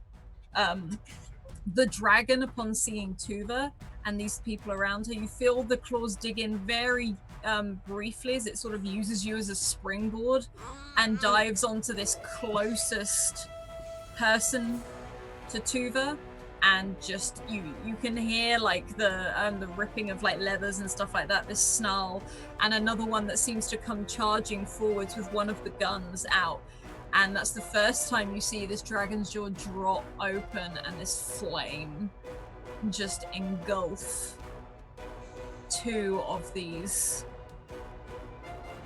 people as they scream and start running towards the snow, dropping and rolling. Tuva comes tearing towards you. You can see someone coming up right behind her. Is there anything you'd like to do? I think Paula bends down with her arms open to give Tuva a hug. Yeah, she runs glad straight that she's to you. alive. This is the first time I think she's given you a proper hug. She kind of swings her arms around your neck and sort of hugs you really, really tightly, and then looks down at you. It's just looks back at the dragon, looking a little bit shocked, but you see her eyes sort of wander past you. What is that? As you see Juicer sort of just trudge this huge foot across the camp with, you can see a couple of people have tried to tie some ropes around the feet to slow it down, but they've just been dragged through the snow and this dirt of the camp. And she looks at you and says, "Is that a good thing or a bad thing?" Good thing, I think, but he's just making a distraction for us right now. He's trying to help us get you out of here. Okay. And she sort of like grabs hold of your hand. It's like, "Come on, Liara!" And this dragon comes trudging along. It doesn't look like it's fully used to flying or anything yet, so it is like running awkwardly, not flying. Where do you take Tuva? Or are you just headed out of camp? I think I'm gonna try to regroup with Florence and Rhys and see if we can gather Avrik and everyone, just like see if we can gather the group together. Yeah, you can somehow. definitely, you can see Rhys and Astrid amongst it all. You see Florence disappear into one of the tents, and Florence, you can see completely passed out on one of these flats, Rika, and she's breathing, she seems fine, but she is out, and you get the sense this is a magical thing. She's out because it's not because someone's knocked her out, it's a magical knockout. Florence will, she's been looking in and out of tents and kind of pretending she belongs here, but the moment she sees Rika, she rushes in. I think she falls to her knees kind of beside where Rika is and is grabbing at her shoulders, trying to shake her, and is, Rika, you have to wake up. I know this is you have to wake up. I don't care if it's a magic thing or not. You have to wake up. And she's this close to doing what she's seen in TV shows where you slap someone to wake them up. She's this close. Yeah, Rika is out. She's just got a complete she's just flopped. And you can tell this is an induced deep sleep. And you're not too sure how here Rika is. Is Rika on a mat or a blanket? Yeah, she's on a pallet. Something? She's on a pallet, yeah. Florence, she starts to rear her hand to slap, and she's better idea. And will go and just start to kind of gather together the pallet however she can, and she's either wrapping it in her arms and starting to drag Rika out of the room, or she picks it up, whichever way is more elegant. Whichever or you applicable. think. Well, you say elegant. I don't think either. He's gonna be elegant, but however you think Florence would do it, because Rika is big as well. She is she's much taller and very muscular. So if you think dragging might be better, with two people you could probably lift her up really easily, but with one person, you're dragging. I think Florence can head out of the tent. Yeah. I think she's starting off pretty desperate to just get movement going because she doesn't know how much time they have. So she's just going to start dragging Rika out of the tent with as much might as she can pull together. Okay. And you sort of head out of this tent, and you can see Avrik overhead. You see the chaos going on. You can see Polla running maybe towards Rhys with Tuva and this dragon that is currently awkwardly galloping behind them. And Rhys. Okay. What are you doing? Do your thing. So Paula's got the dragon. Paula's getting Tuva. Florence is getting Rika. We saw Avrik. I think Rhys is tracking Avrik, and he's just making his way through this camp, dealing with people. And earlier in that cave, we saw how fast Rhys could be. But I think now what we see, maybe it's the same thing, except it's from Rhys's perspective. And wisps of almost like shadow maybe start to waft off him, and from his perspective things around him slow down, and he's just, there's, okay, here's an opponent here, dispatch that person, here's one here, and he's just moving through the crowd tracking Avrik to get reconnected with Avrik. It's almost like as you're moving, it moves quickly, but you slow down as you get to the individual. You are able to see, almost like see their moves before it comes. And thank you, chat, for the trinket for Rhys, as Rhys now sees most things in slow motion. So can you roll a might check with advantage for me, please, Rhys? Okay. Beta. Hang on. Nope, Yeah. that wouldn't be How what does it? No, because I meant to say two. So what does it look like as he moves through? Are you like just throwing yourself into action throughout this?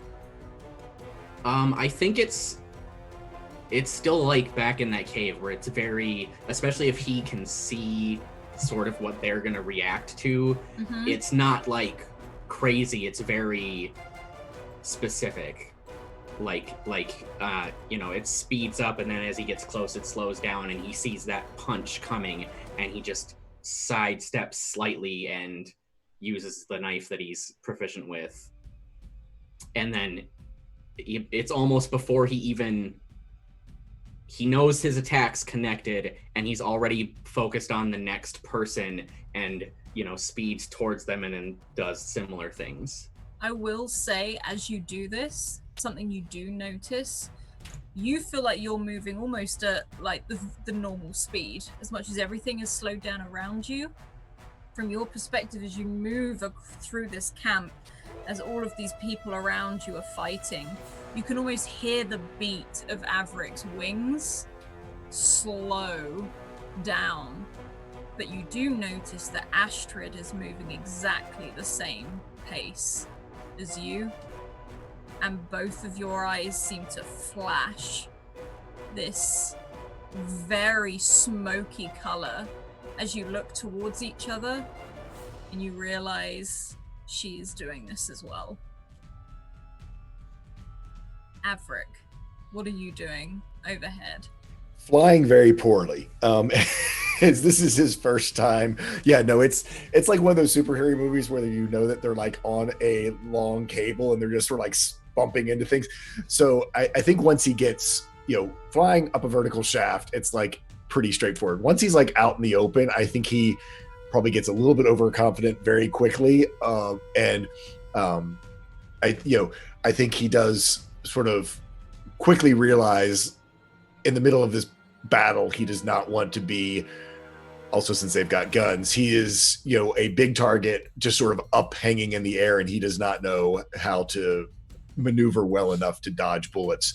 So I think he pretty quickly lands, trying maybe just using the height that he has to spot where people are headed. If he does spot Florence, especially trying to drag Rika, as he knows where everyone was, sees that they've got Tuva, sees that they got the dragon, and knowing that she's quite heavy, he'll land and go help Florence, just try to drag Rika. In fact, I'll also, because I've got my with my edge, it's basically free, I'll go ahead and use muscles of iron, just to it's like as he lands, it's funny, I think he sort of like starts thinking he's going to need to be strong, and as soon as he does this, it's like his wings can't hold him up anymore. It's like, and he kind of plummets the last little bit. We got to get out of here. And just grabs the other side of the pallet and tries to pick up the pace.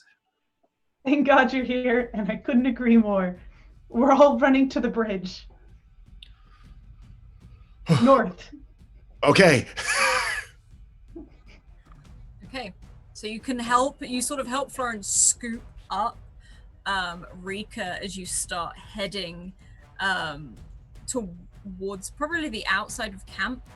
I will say all of you are looking through the camp to see the people. People are dropping, and I don't mean the dead necessarily, I mean like knocked out. They're being flung from camp. You see a huge arm come skating in front of you, Florence and Avrik, as these people are just carved out of the way and flung, sort of almost like rag dolls over the tents and over out of the camp. And through this, Polla, as you're moving, you've got this dragon that is now just throwing this newly found fire at anything that comes towards your path, as Tuva is sort of scrunched up trying to generate this shield around both of you as things are flying through the air. And you can see Rhys and Astrid. And as you do, it's almost like you blink and they're in a different space. You blink again, they're on the other side of camp. You're not sure whether it's them moving fast or them actually blinking into different places.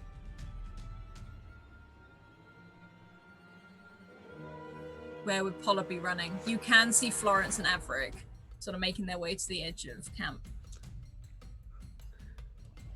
Oh, this feels like that bad trip in high school, you know, and Paula's just like trying to like keep her composure, like with all this chaos happening around her.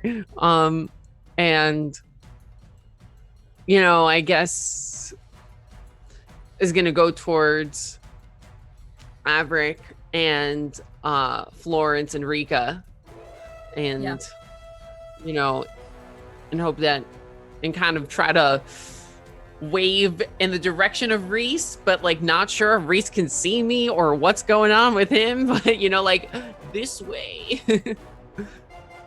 And you can charge. You sort of charge in the same direction as Florence and Avrik. I'll say Rhys, you can see everyone leaving the camp. They're running. I feel like we're forgetting one person though. So. Oh, the dude. Adrian. Shame on you. Oh no! I almost typed something in Zoom chat about it, and I was like, no, I'll just wait till it's my turn again. Oh no! And so he's gonna track where his friends are going, but he's gonna go find Adrian because they're not gonna leave him behind here. Okay, roll me a straight up intellect just to see if you can. Do you say anything? Like, where's it? Because I actually know where Adrian was. He was with Tuva. But Tuva came running out. I feel like he would. Yeah, I feel like in the middle of like being over here, and now he's over here. You hear half the questions from one side and the rest of the questions from the other side. Wait, what? Where's Adrian? The second tent on the far side of camp. Do you need? Get Almost him. As you say that, you see this blonde-haired man in furs as Adrian's screaming through this sort of this camp, as there seems about 4 or 5 people after him, along some these big dogs that seem to be running with them. And he's sort of like, you know when like your legs run faster than your body, and your body sort of is, you can see that he's sprinting through, and he is moving very well. He's jumping off of things, almost free running over the rubble. You see him, however, come to a skidding halt as he looks up at this huge stone giant that is currently destroying the place. One other thing you see, and that is you see 2 seers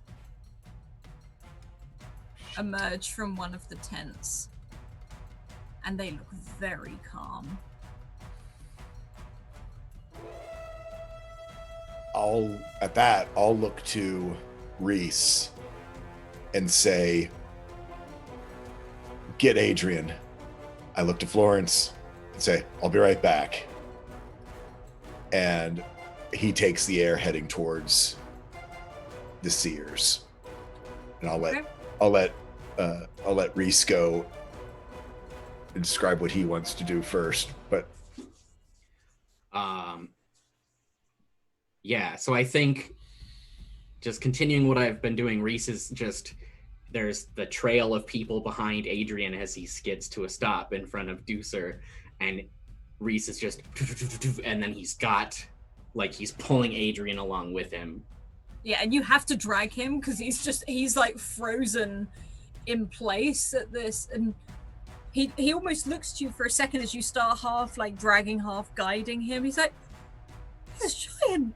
What is that?" As he starts like, it's not Adrian's voice. It sounds very squeaky as it goes, and you start making your way out of camp. And Avrik, what are you doing? Because these seers are not doing anything. They're standing and they are watching the entire situation.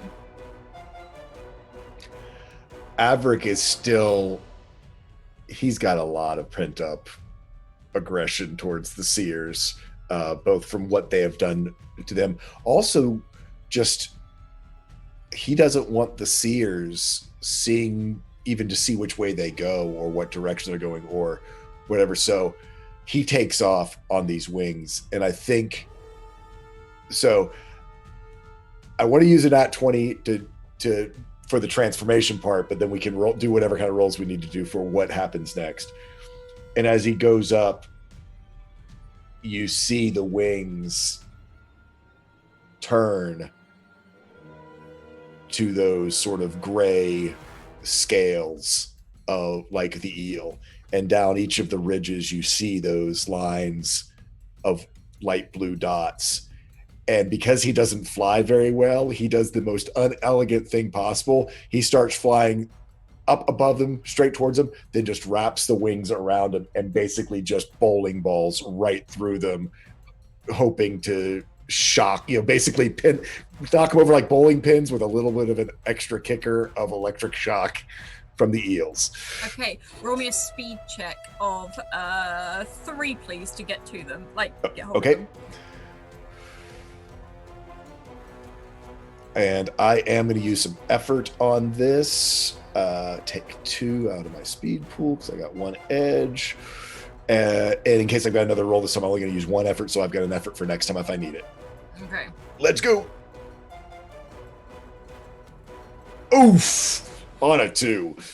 Yeah, you as you do it, you sort of come stumbling down. It's almost like you maybe catch your wing or something as you're trying to do it. It sort of spins you and you crash into the tent behind them, just on top of the canvas, not into it, like on top of the canvas as you go through it. And the 2 seers still very calmly turn round and they look at you, and you notice their eyes flash blue, very much like the one that was showing you around in this tunnel. Mm-hmm. And they seem to be getting brighter. And one of them steps forward and looks to you, Avrik. Are you quite all right?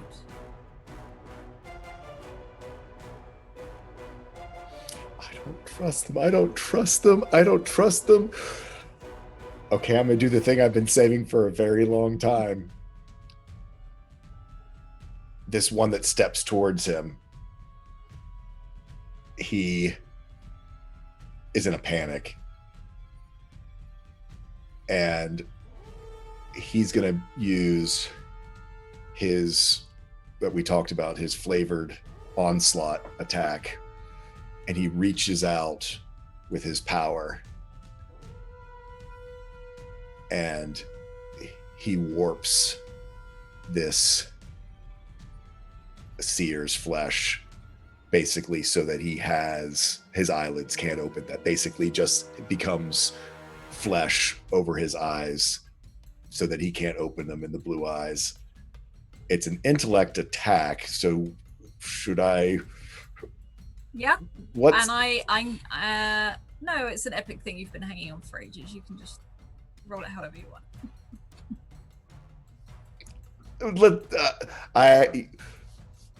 I want to roll it. I kind of want to use a natural 20, but I kind of would love it if it works when he does, because he's learning these things. So he is going to use an edge, which does cost him out of his intellect because he's got no edge on that. So he's going to use that last effort for this time. Unknown difficulty, or do you want me to assign it? Unknown.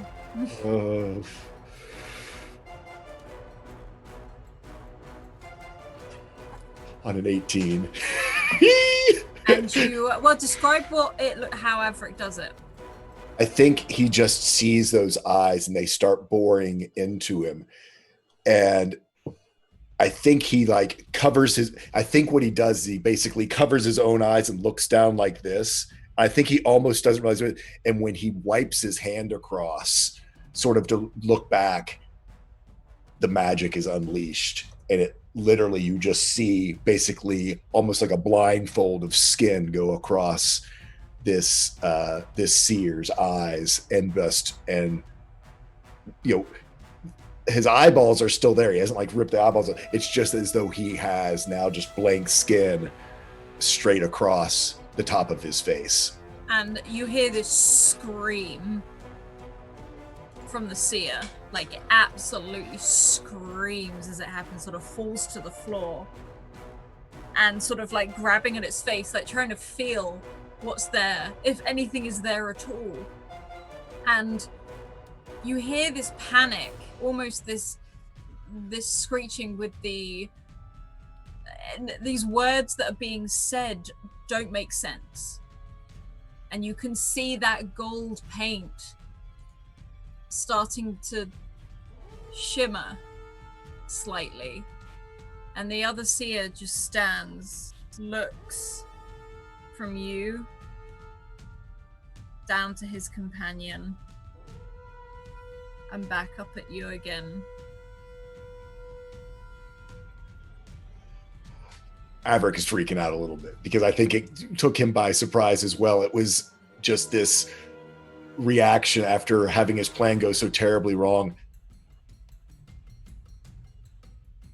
Don't follow us, and just turns, kind of shields his eyes with his wing, and kind of runs scrambling through this fallen tent that he's knocked over, I think very clumsily, left to right, falling to his knees, and starts to sort of just kind of stumble and run back to where the group is. Yeah. And you can all start running out of this camp. And Avrik, if you look back, you can sort of underneath the wing, you don't see the face of the seer as you're hiding yourself, but you see it turn to look in your direction. And from the moment of where the wing falls,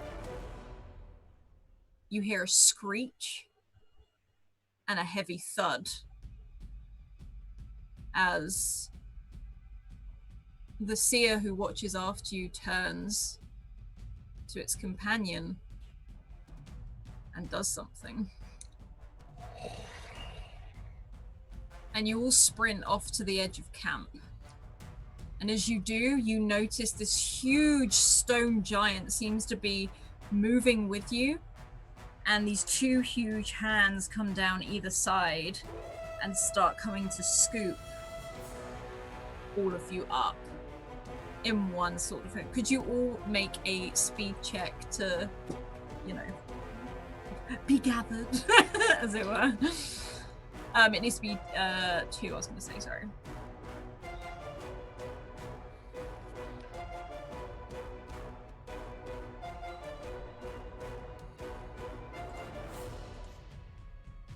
I'm going to spend an advantage on this. Yeah, you are notorious for this. Oh my gosh. I'm gonna My goodness. I'm gonna use an advantage and also, yeah, same.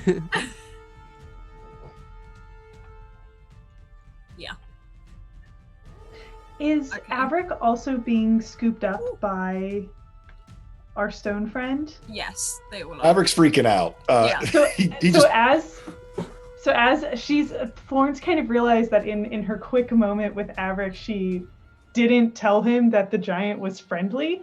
So as their friend comes to scoop them all up, she's like frantically looking for Avrik and will just shout, "He's our friend. He's friendly. Just it's fine." Yeah, I think Avrik was probably running the Eli other He's like, way "No." a little bit, or like trying to figure out, okay, how do I take down a giant, until he hears Florence's voice. Good. At this point, he's like, I can't do anymore. And almost as you feel that, you feel your feet go, and it's just because the rock of this hand is sort of like hit you at the back, and you fall backwards into the palm of this hand. And Polla, on that roll, you're a dancer. You almost free run your way up. You sort of scoop up Tuva on one side as you can see Brenna at her shoulder glowing brightly, this dragon sort of galloping after you, and using the part of this rock, you hold your arm around it and swing on and run up the arm to safety. And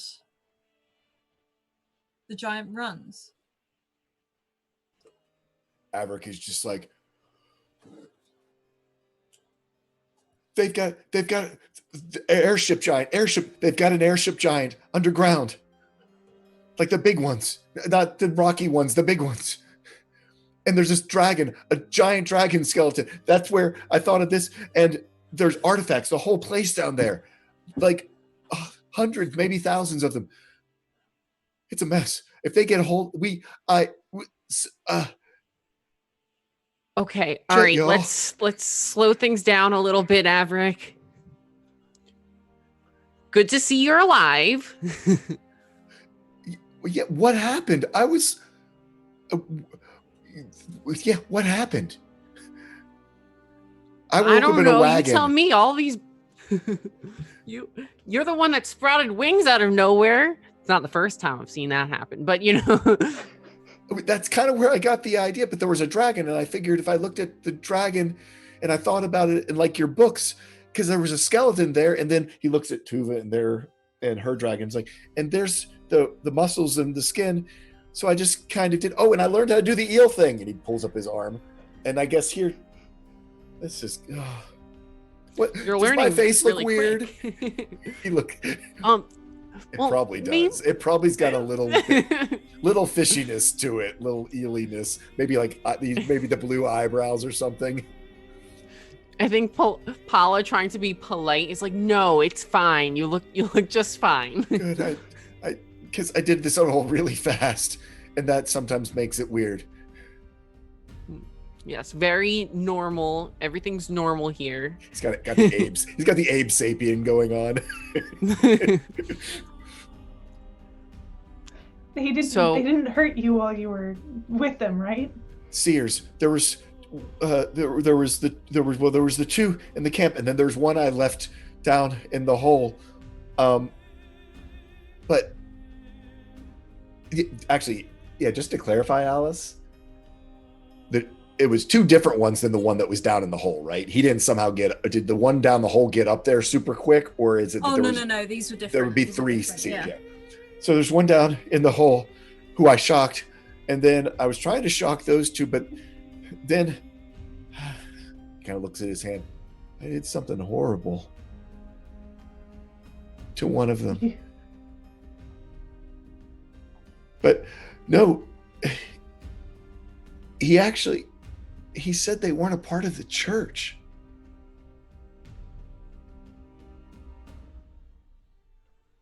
I thought they were going to ask me about me more, or that they thought we were all dead in the crash. We were listed as the dead. They said Matthias was dead too, but couldn't find a body. So I don't know. They didn't find our bodies and thought we were dead. So he's kind of looking at Polla. So I hope he's okay somewhere.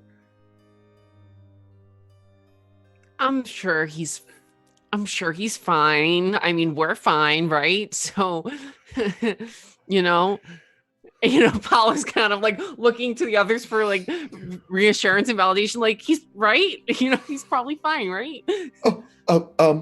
Yes. Yeah. Sorry, weird connection. You flying with him. I'm flying. You went through the window in the library. You're a librarian. They had this book. And he hands, Aggie's in it. It's how they found this place. And he hands you the book. It's like, I mean, I read and all, but this is like research, and hands it to Paula. I think Paula takes it like, Aggie, like, what is Aggie? Like when she was a seeker with your dad and her husband and someone with a wolf. There's a picture. I flip through and show the picture to Rhys. And Rhys, you see a much younger than you're used to Gideon. And when I say much younger, he looks probably the same, a little bit younger than Aggie in this picture, maybe by about 10 years. And it's this smiling young man, which you don't recognize the smile and stuff. Normally you're used to all those lines, you're used to the much older face, much longer hair normally as well. And also there's no graying around the snout of his own wolf. You can see that there's no beard on him, but his wolf Balder sits to attention. Very red fur.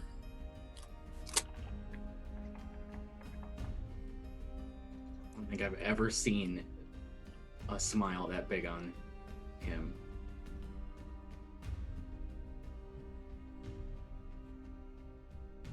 Oh, this guy? Yeah, he's you could say he was my Tolan to me being Avrik. This is all too weird. How is it that your Tolan knew my father and Tolan knew Avrik and knew not you, Avrik, Aggie, whose book this is? This is all way too weird. It's like Tolan said, stories, they happen over and over again. There's a dragon, the skeleton of a dragon, huge, down below. I mean, in the very first things that we saw, the story Matthias told about the man with a dragon running behind them. He kind of looks at Tuva, now having seen this dragon breathe fire. Tuva's not looking at you. You can see she has her rucksack with her and she's pulling food out and sort of like handing it to, like throwing it up in the air for this dragon, and like you can see it every now and then. Every time this dragon sort of chomps happily, she pulls it in. It's like, I won't ever leave you again, I promise. You could hear it. She's not really paying attention to all of you. You mind if I take a look at that book a little bit closer? Maybe we can glean some information. No, you're the librarian. I mean, I think Paula will try to like thumb through it and just try to like get an idea of what is this book, like what, just how would she categorize it in her library, and just kind of do her librarian thing on it. Yeah. Roll me an intellect. Say you have research, right? Check. Yeah. Yeah, I do have research. Can I use research? Yeah, you can use research. All right. Roll me an intellect just to see how much. It's more how much rather than what you. Right. Purely because how I'm seeing it Wait. is you've all just run from a Oh yeah. thing. What's it? Okay. All right. I see. I'm gonna put some effort in it. Actually, I'm gonna put quite a bit of effort because I want to learn all the things in these 3. Oh, Nice. There's a moment where this giant, you feel sort of, he seems to be shaking a little bit, maybe almost like out of exhaustion. You don't see any damage or anything, but he climbs down the side of the cliff again back onto the beach. And as you do this, Polla, you sit down and you focus, you sort of lean up against where his collarbone would be, up into his neck, and you lean against it. And you flick through this book. And it looks almost like someone's taken an empty cover and filled it with random pieces of paper, random notebooks, random information. There are so many photos in here. You can see sketches, detailed sketches of the compass, of this door that you found earlier, but intact. And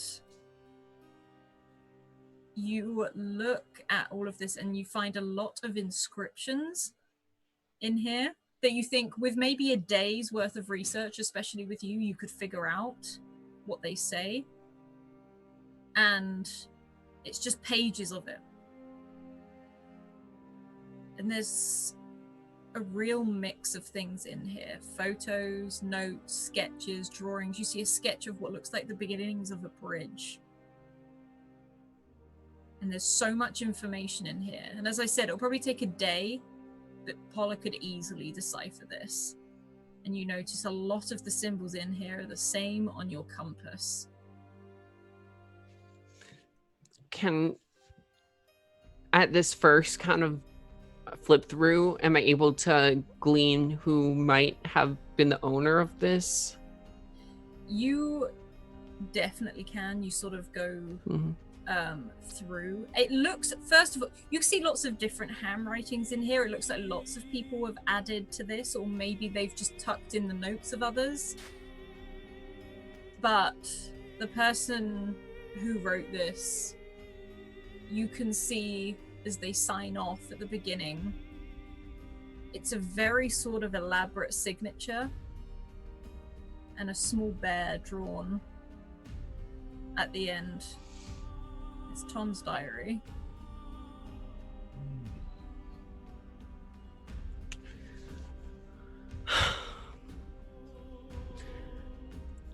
I'm gonna need some more time to decipher all of it, but the person who wrote this knew a lot about these compasses and the doors, and I think it could be very helpful to us, but it's going to take me some time. I don't even know where. Well, I guess we're going to the bridge from here, right? And almost as you say that, you feel a vault forwards as this giant falls to its knees on the beach, as it's tired and it sits back. And you didn't think a giant stone could breathe, but you hear almost like a ragged breath, and you realize it's like the wind howling through caves in a cliffside.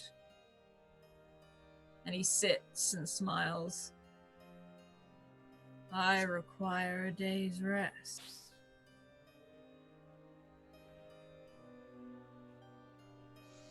And he sits and leans against the cliff face and sort of makes his arms sort of straight enough so that you can all make your way down. I suggest you rest too after that.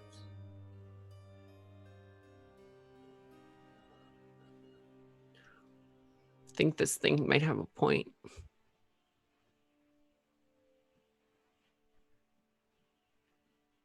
Do you think they're gonna? Well, they're gonna come after us eventually, but kind of looks up at this giant. the mess that you made, I don't think it's going to be any time today before nightfall. I assume, yeah, because we only have like 4 hours of light up here this far north, right?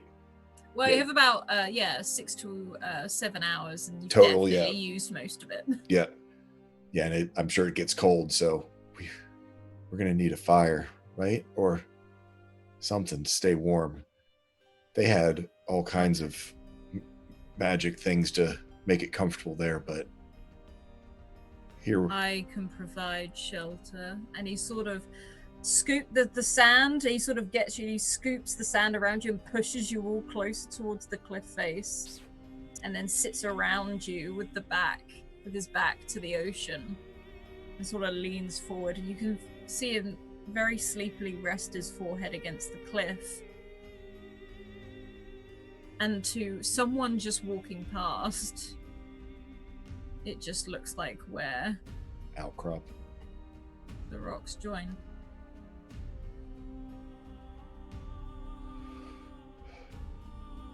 Well, it's convenient, I must say. Y'all have made some good, nice friends.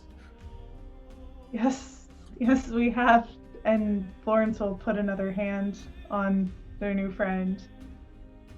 I don't think we could possibly repay you for what you've done for us, but I can say thank you. So, You thanks. hear a snore. Head sort of rested, sort of twitches slightly.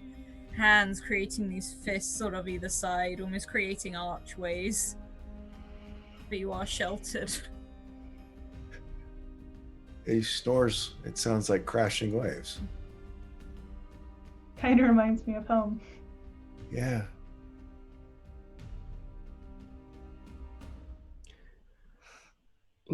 Rhys, I know the last time you went looking for firewood, things went a little off the rails, so if you didn't want to this time, I totally understand. I mean, it's gonna get cold, but I think we're pretty sheltered at the moment. Plus, light attracts things.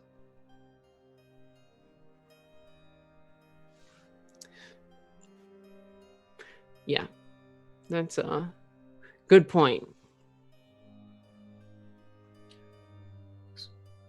Between Clyde and Astrid, we've got some extra body heat. You hear Tuva say, "We got fire!" As she sort of like scratches the top of this dragon's head. It's true. Which is a lot bigger now.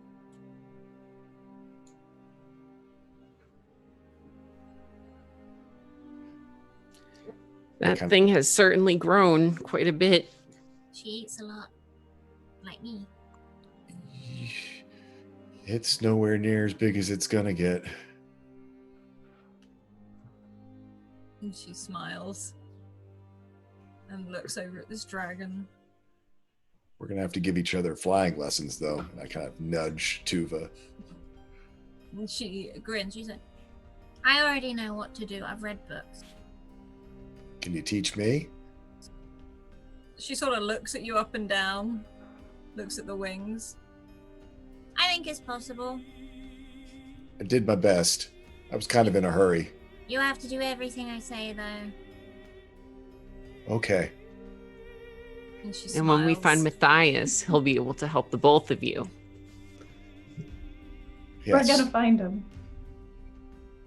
Tuva smiles at that. Oh, And she sort of, you notice this massive rucksack she's got, and she drags it over towards where Polla is. And she looks around at all. Is it? can I talk to you on your own for a moment, please? Oh yeah, of course. And she sort of looks at the rest of them and sort of slips behind one of the fingertips that are in the thing, almost like the rock. Right, okay, first of all, don't get mad. That's literally what Paula does. She takes like the biggest inhale and she holds her breath. Mm-hmm. I stole some stuff. I figured they were bad people, so it was alright. Depends on what you stole. Well, you saved my life, so I figured you could have one as a present. Right? And then we'd be even. And you It's wouldn't very- tell anyone I stole stuff. It's very thoughtful of you, Tuva. Yeah, she genuinely looks very pleased with herself. And she reaches into the bag and you see her start pulling stuff out, and there's loads of stuff in here. Mixture of food, you see bottles of what look like, there's two types of bottles in here, some that look like actual medicine, some's definitely alcohol and she doesn't know what it is. And she's been like digging through stuff, and she holds this out to you, and it's almost like a small tube with a mouthpiece on it. And thank you, chat, for the donation. I saw them using these. It allows them to breathe underwater, but to dive in cold temperatures. That their divers were using it whilst they were looking for something. I may have been eavesdropping. Well, this could actually be pretty useful, considering we're by the beach. I don't know. Paula starts that sentence saying like, this could probably be useful, and then realizes like she has, like, as she's trying to finish that sentence, she realizes there's really no practical use right now, but it could be useful one day, and that's what's important. And she actually takes your hand and puts it in it, and holds her little hand over yours. He goes, I remember when you went diving back under the ship again afterwards. It was scary. But with this, it won't have to be scary anymore. That was pretty scary, and I'm sure this will get put to use. Good. Now don't tell anyone I stole any of the other stuff, deal? Deal.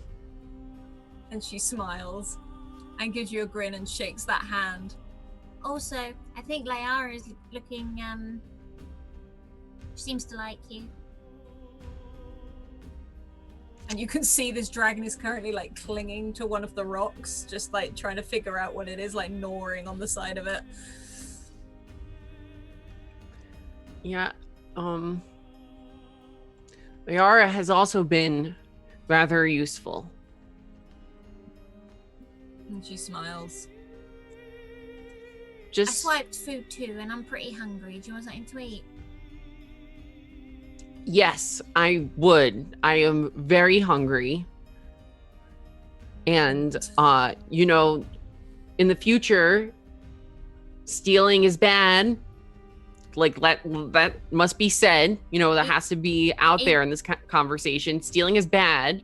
However, From bad people? I'm sure I read a book about There- that once. it's a complicated thing. And when you're older, I'm sure you'll understand that sometimes exceptions can be made. Like this one. Correct. I'm glad we agree. Now, where's And she starts to walk back towards the group. And before she does, she hands you some of the food that is from this. And it's pretty good food. You think she went into maybe a seer's tent or something. There could have been a reason she was being chased out. And at that, I think we will leave Dunera there this week until next week. So, awesome. Thank you. Thank you for this week, everyone. Please check out all the links coming up in chat now. That includes the Discord. There is a channel just for this show. We would love to hear what you love about it or the theories that go on in there. I love reading after every session, so yay. If you'd like to catch up on anything or any of our other shows, you can head over to YouTube and we put all of our shows in playlists. If you would like to get a game, please head over to Twitter and drop Scrat a DM and we will get you in a game. I run one of the viewer games. Come play with me. Otherwise, A huge thank you to our wonderful sponsors who we couldn't do this without, in the form of Maychan Press, who have created their Fae Folio, which you can see every Wednesday here on the Academy, and also Dark Matter, which you can now buy in hardback, which is D&D in space. However, is also it sort of works with regular D&D 5e as well, so you can take your current campaign and just throw it into space and it works still just as fine as well. Also the Deck of Many, with the Deck of Many Things. Avrik's one plays in next week, which I'm very excited about. So come and check out that. Also they created Humblewood, which is another one of our viewer games. It is run by Scrat and there's lots of woodlands creatures on an adventure to save the forest. Also the wonderful Hero Forge. We now have a new show where Scrat and I come and paint minis and drink coffee in the morning. Come and join us on those shenanigans. It's always good fun. And also Dungeon Fog for all your map and note-taking needs to keep them up to date. Otherwise, keep evoking emotions and we'll see you later. Bye.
Okay, everyone, it is time to go on a raid. I'm sorry, my microphone's already a little bit loud. Let's turn it down a little bit.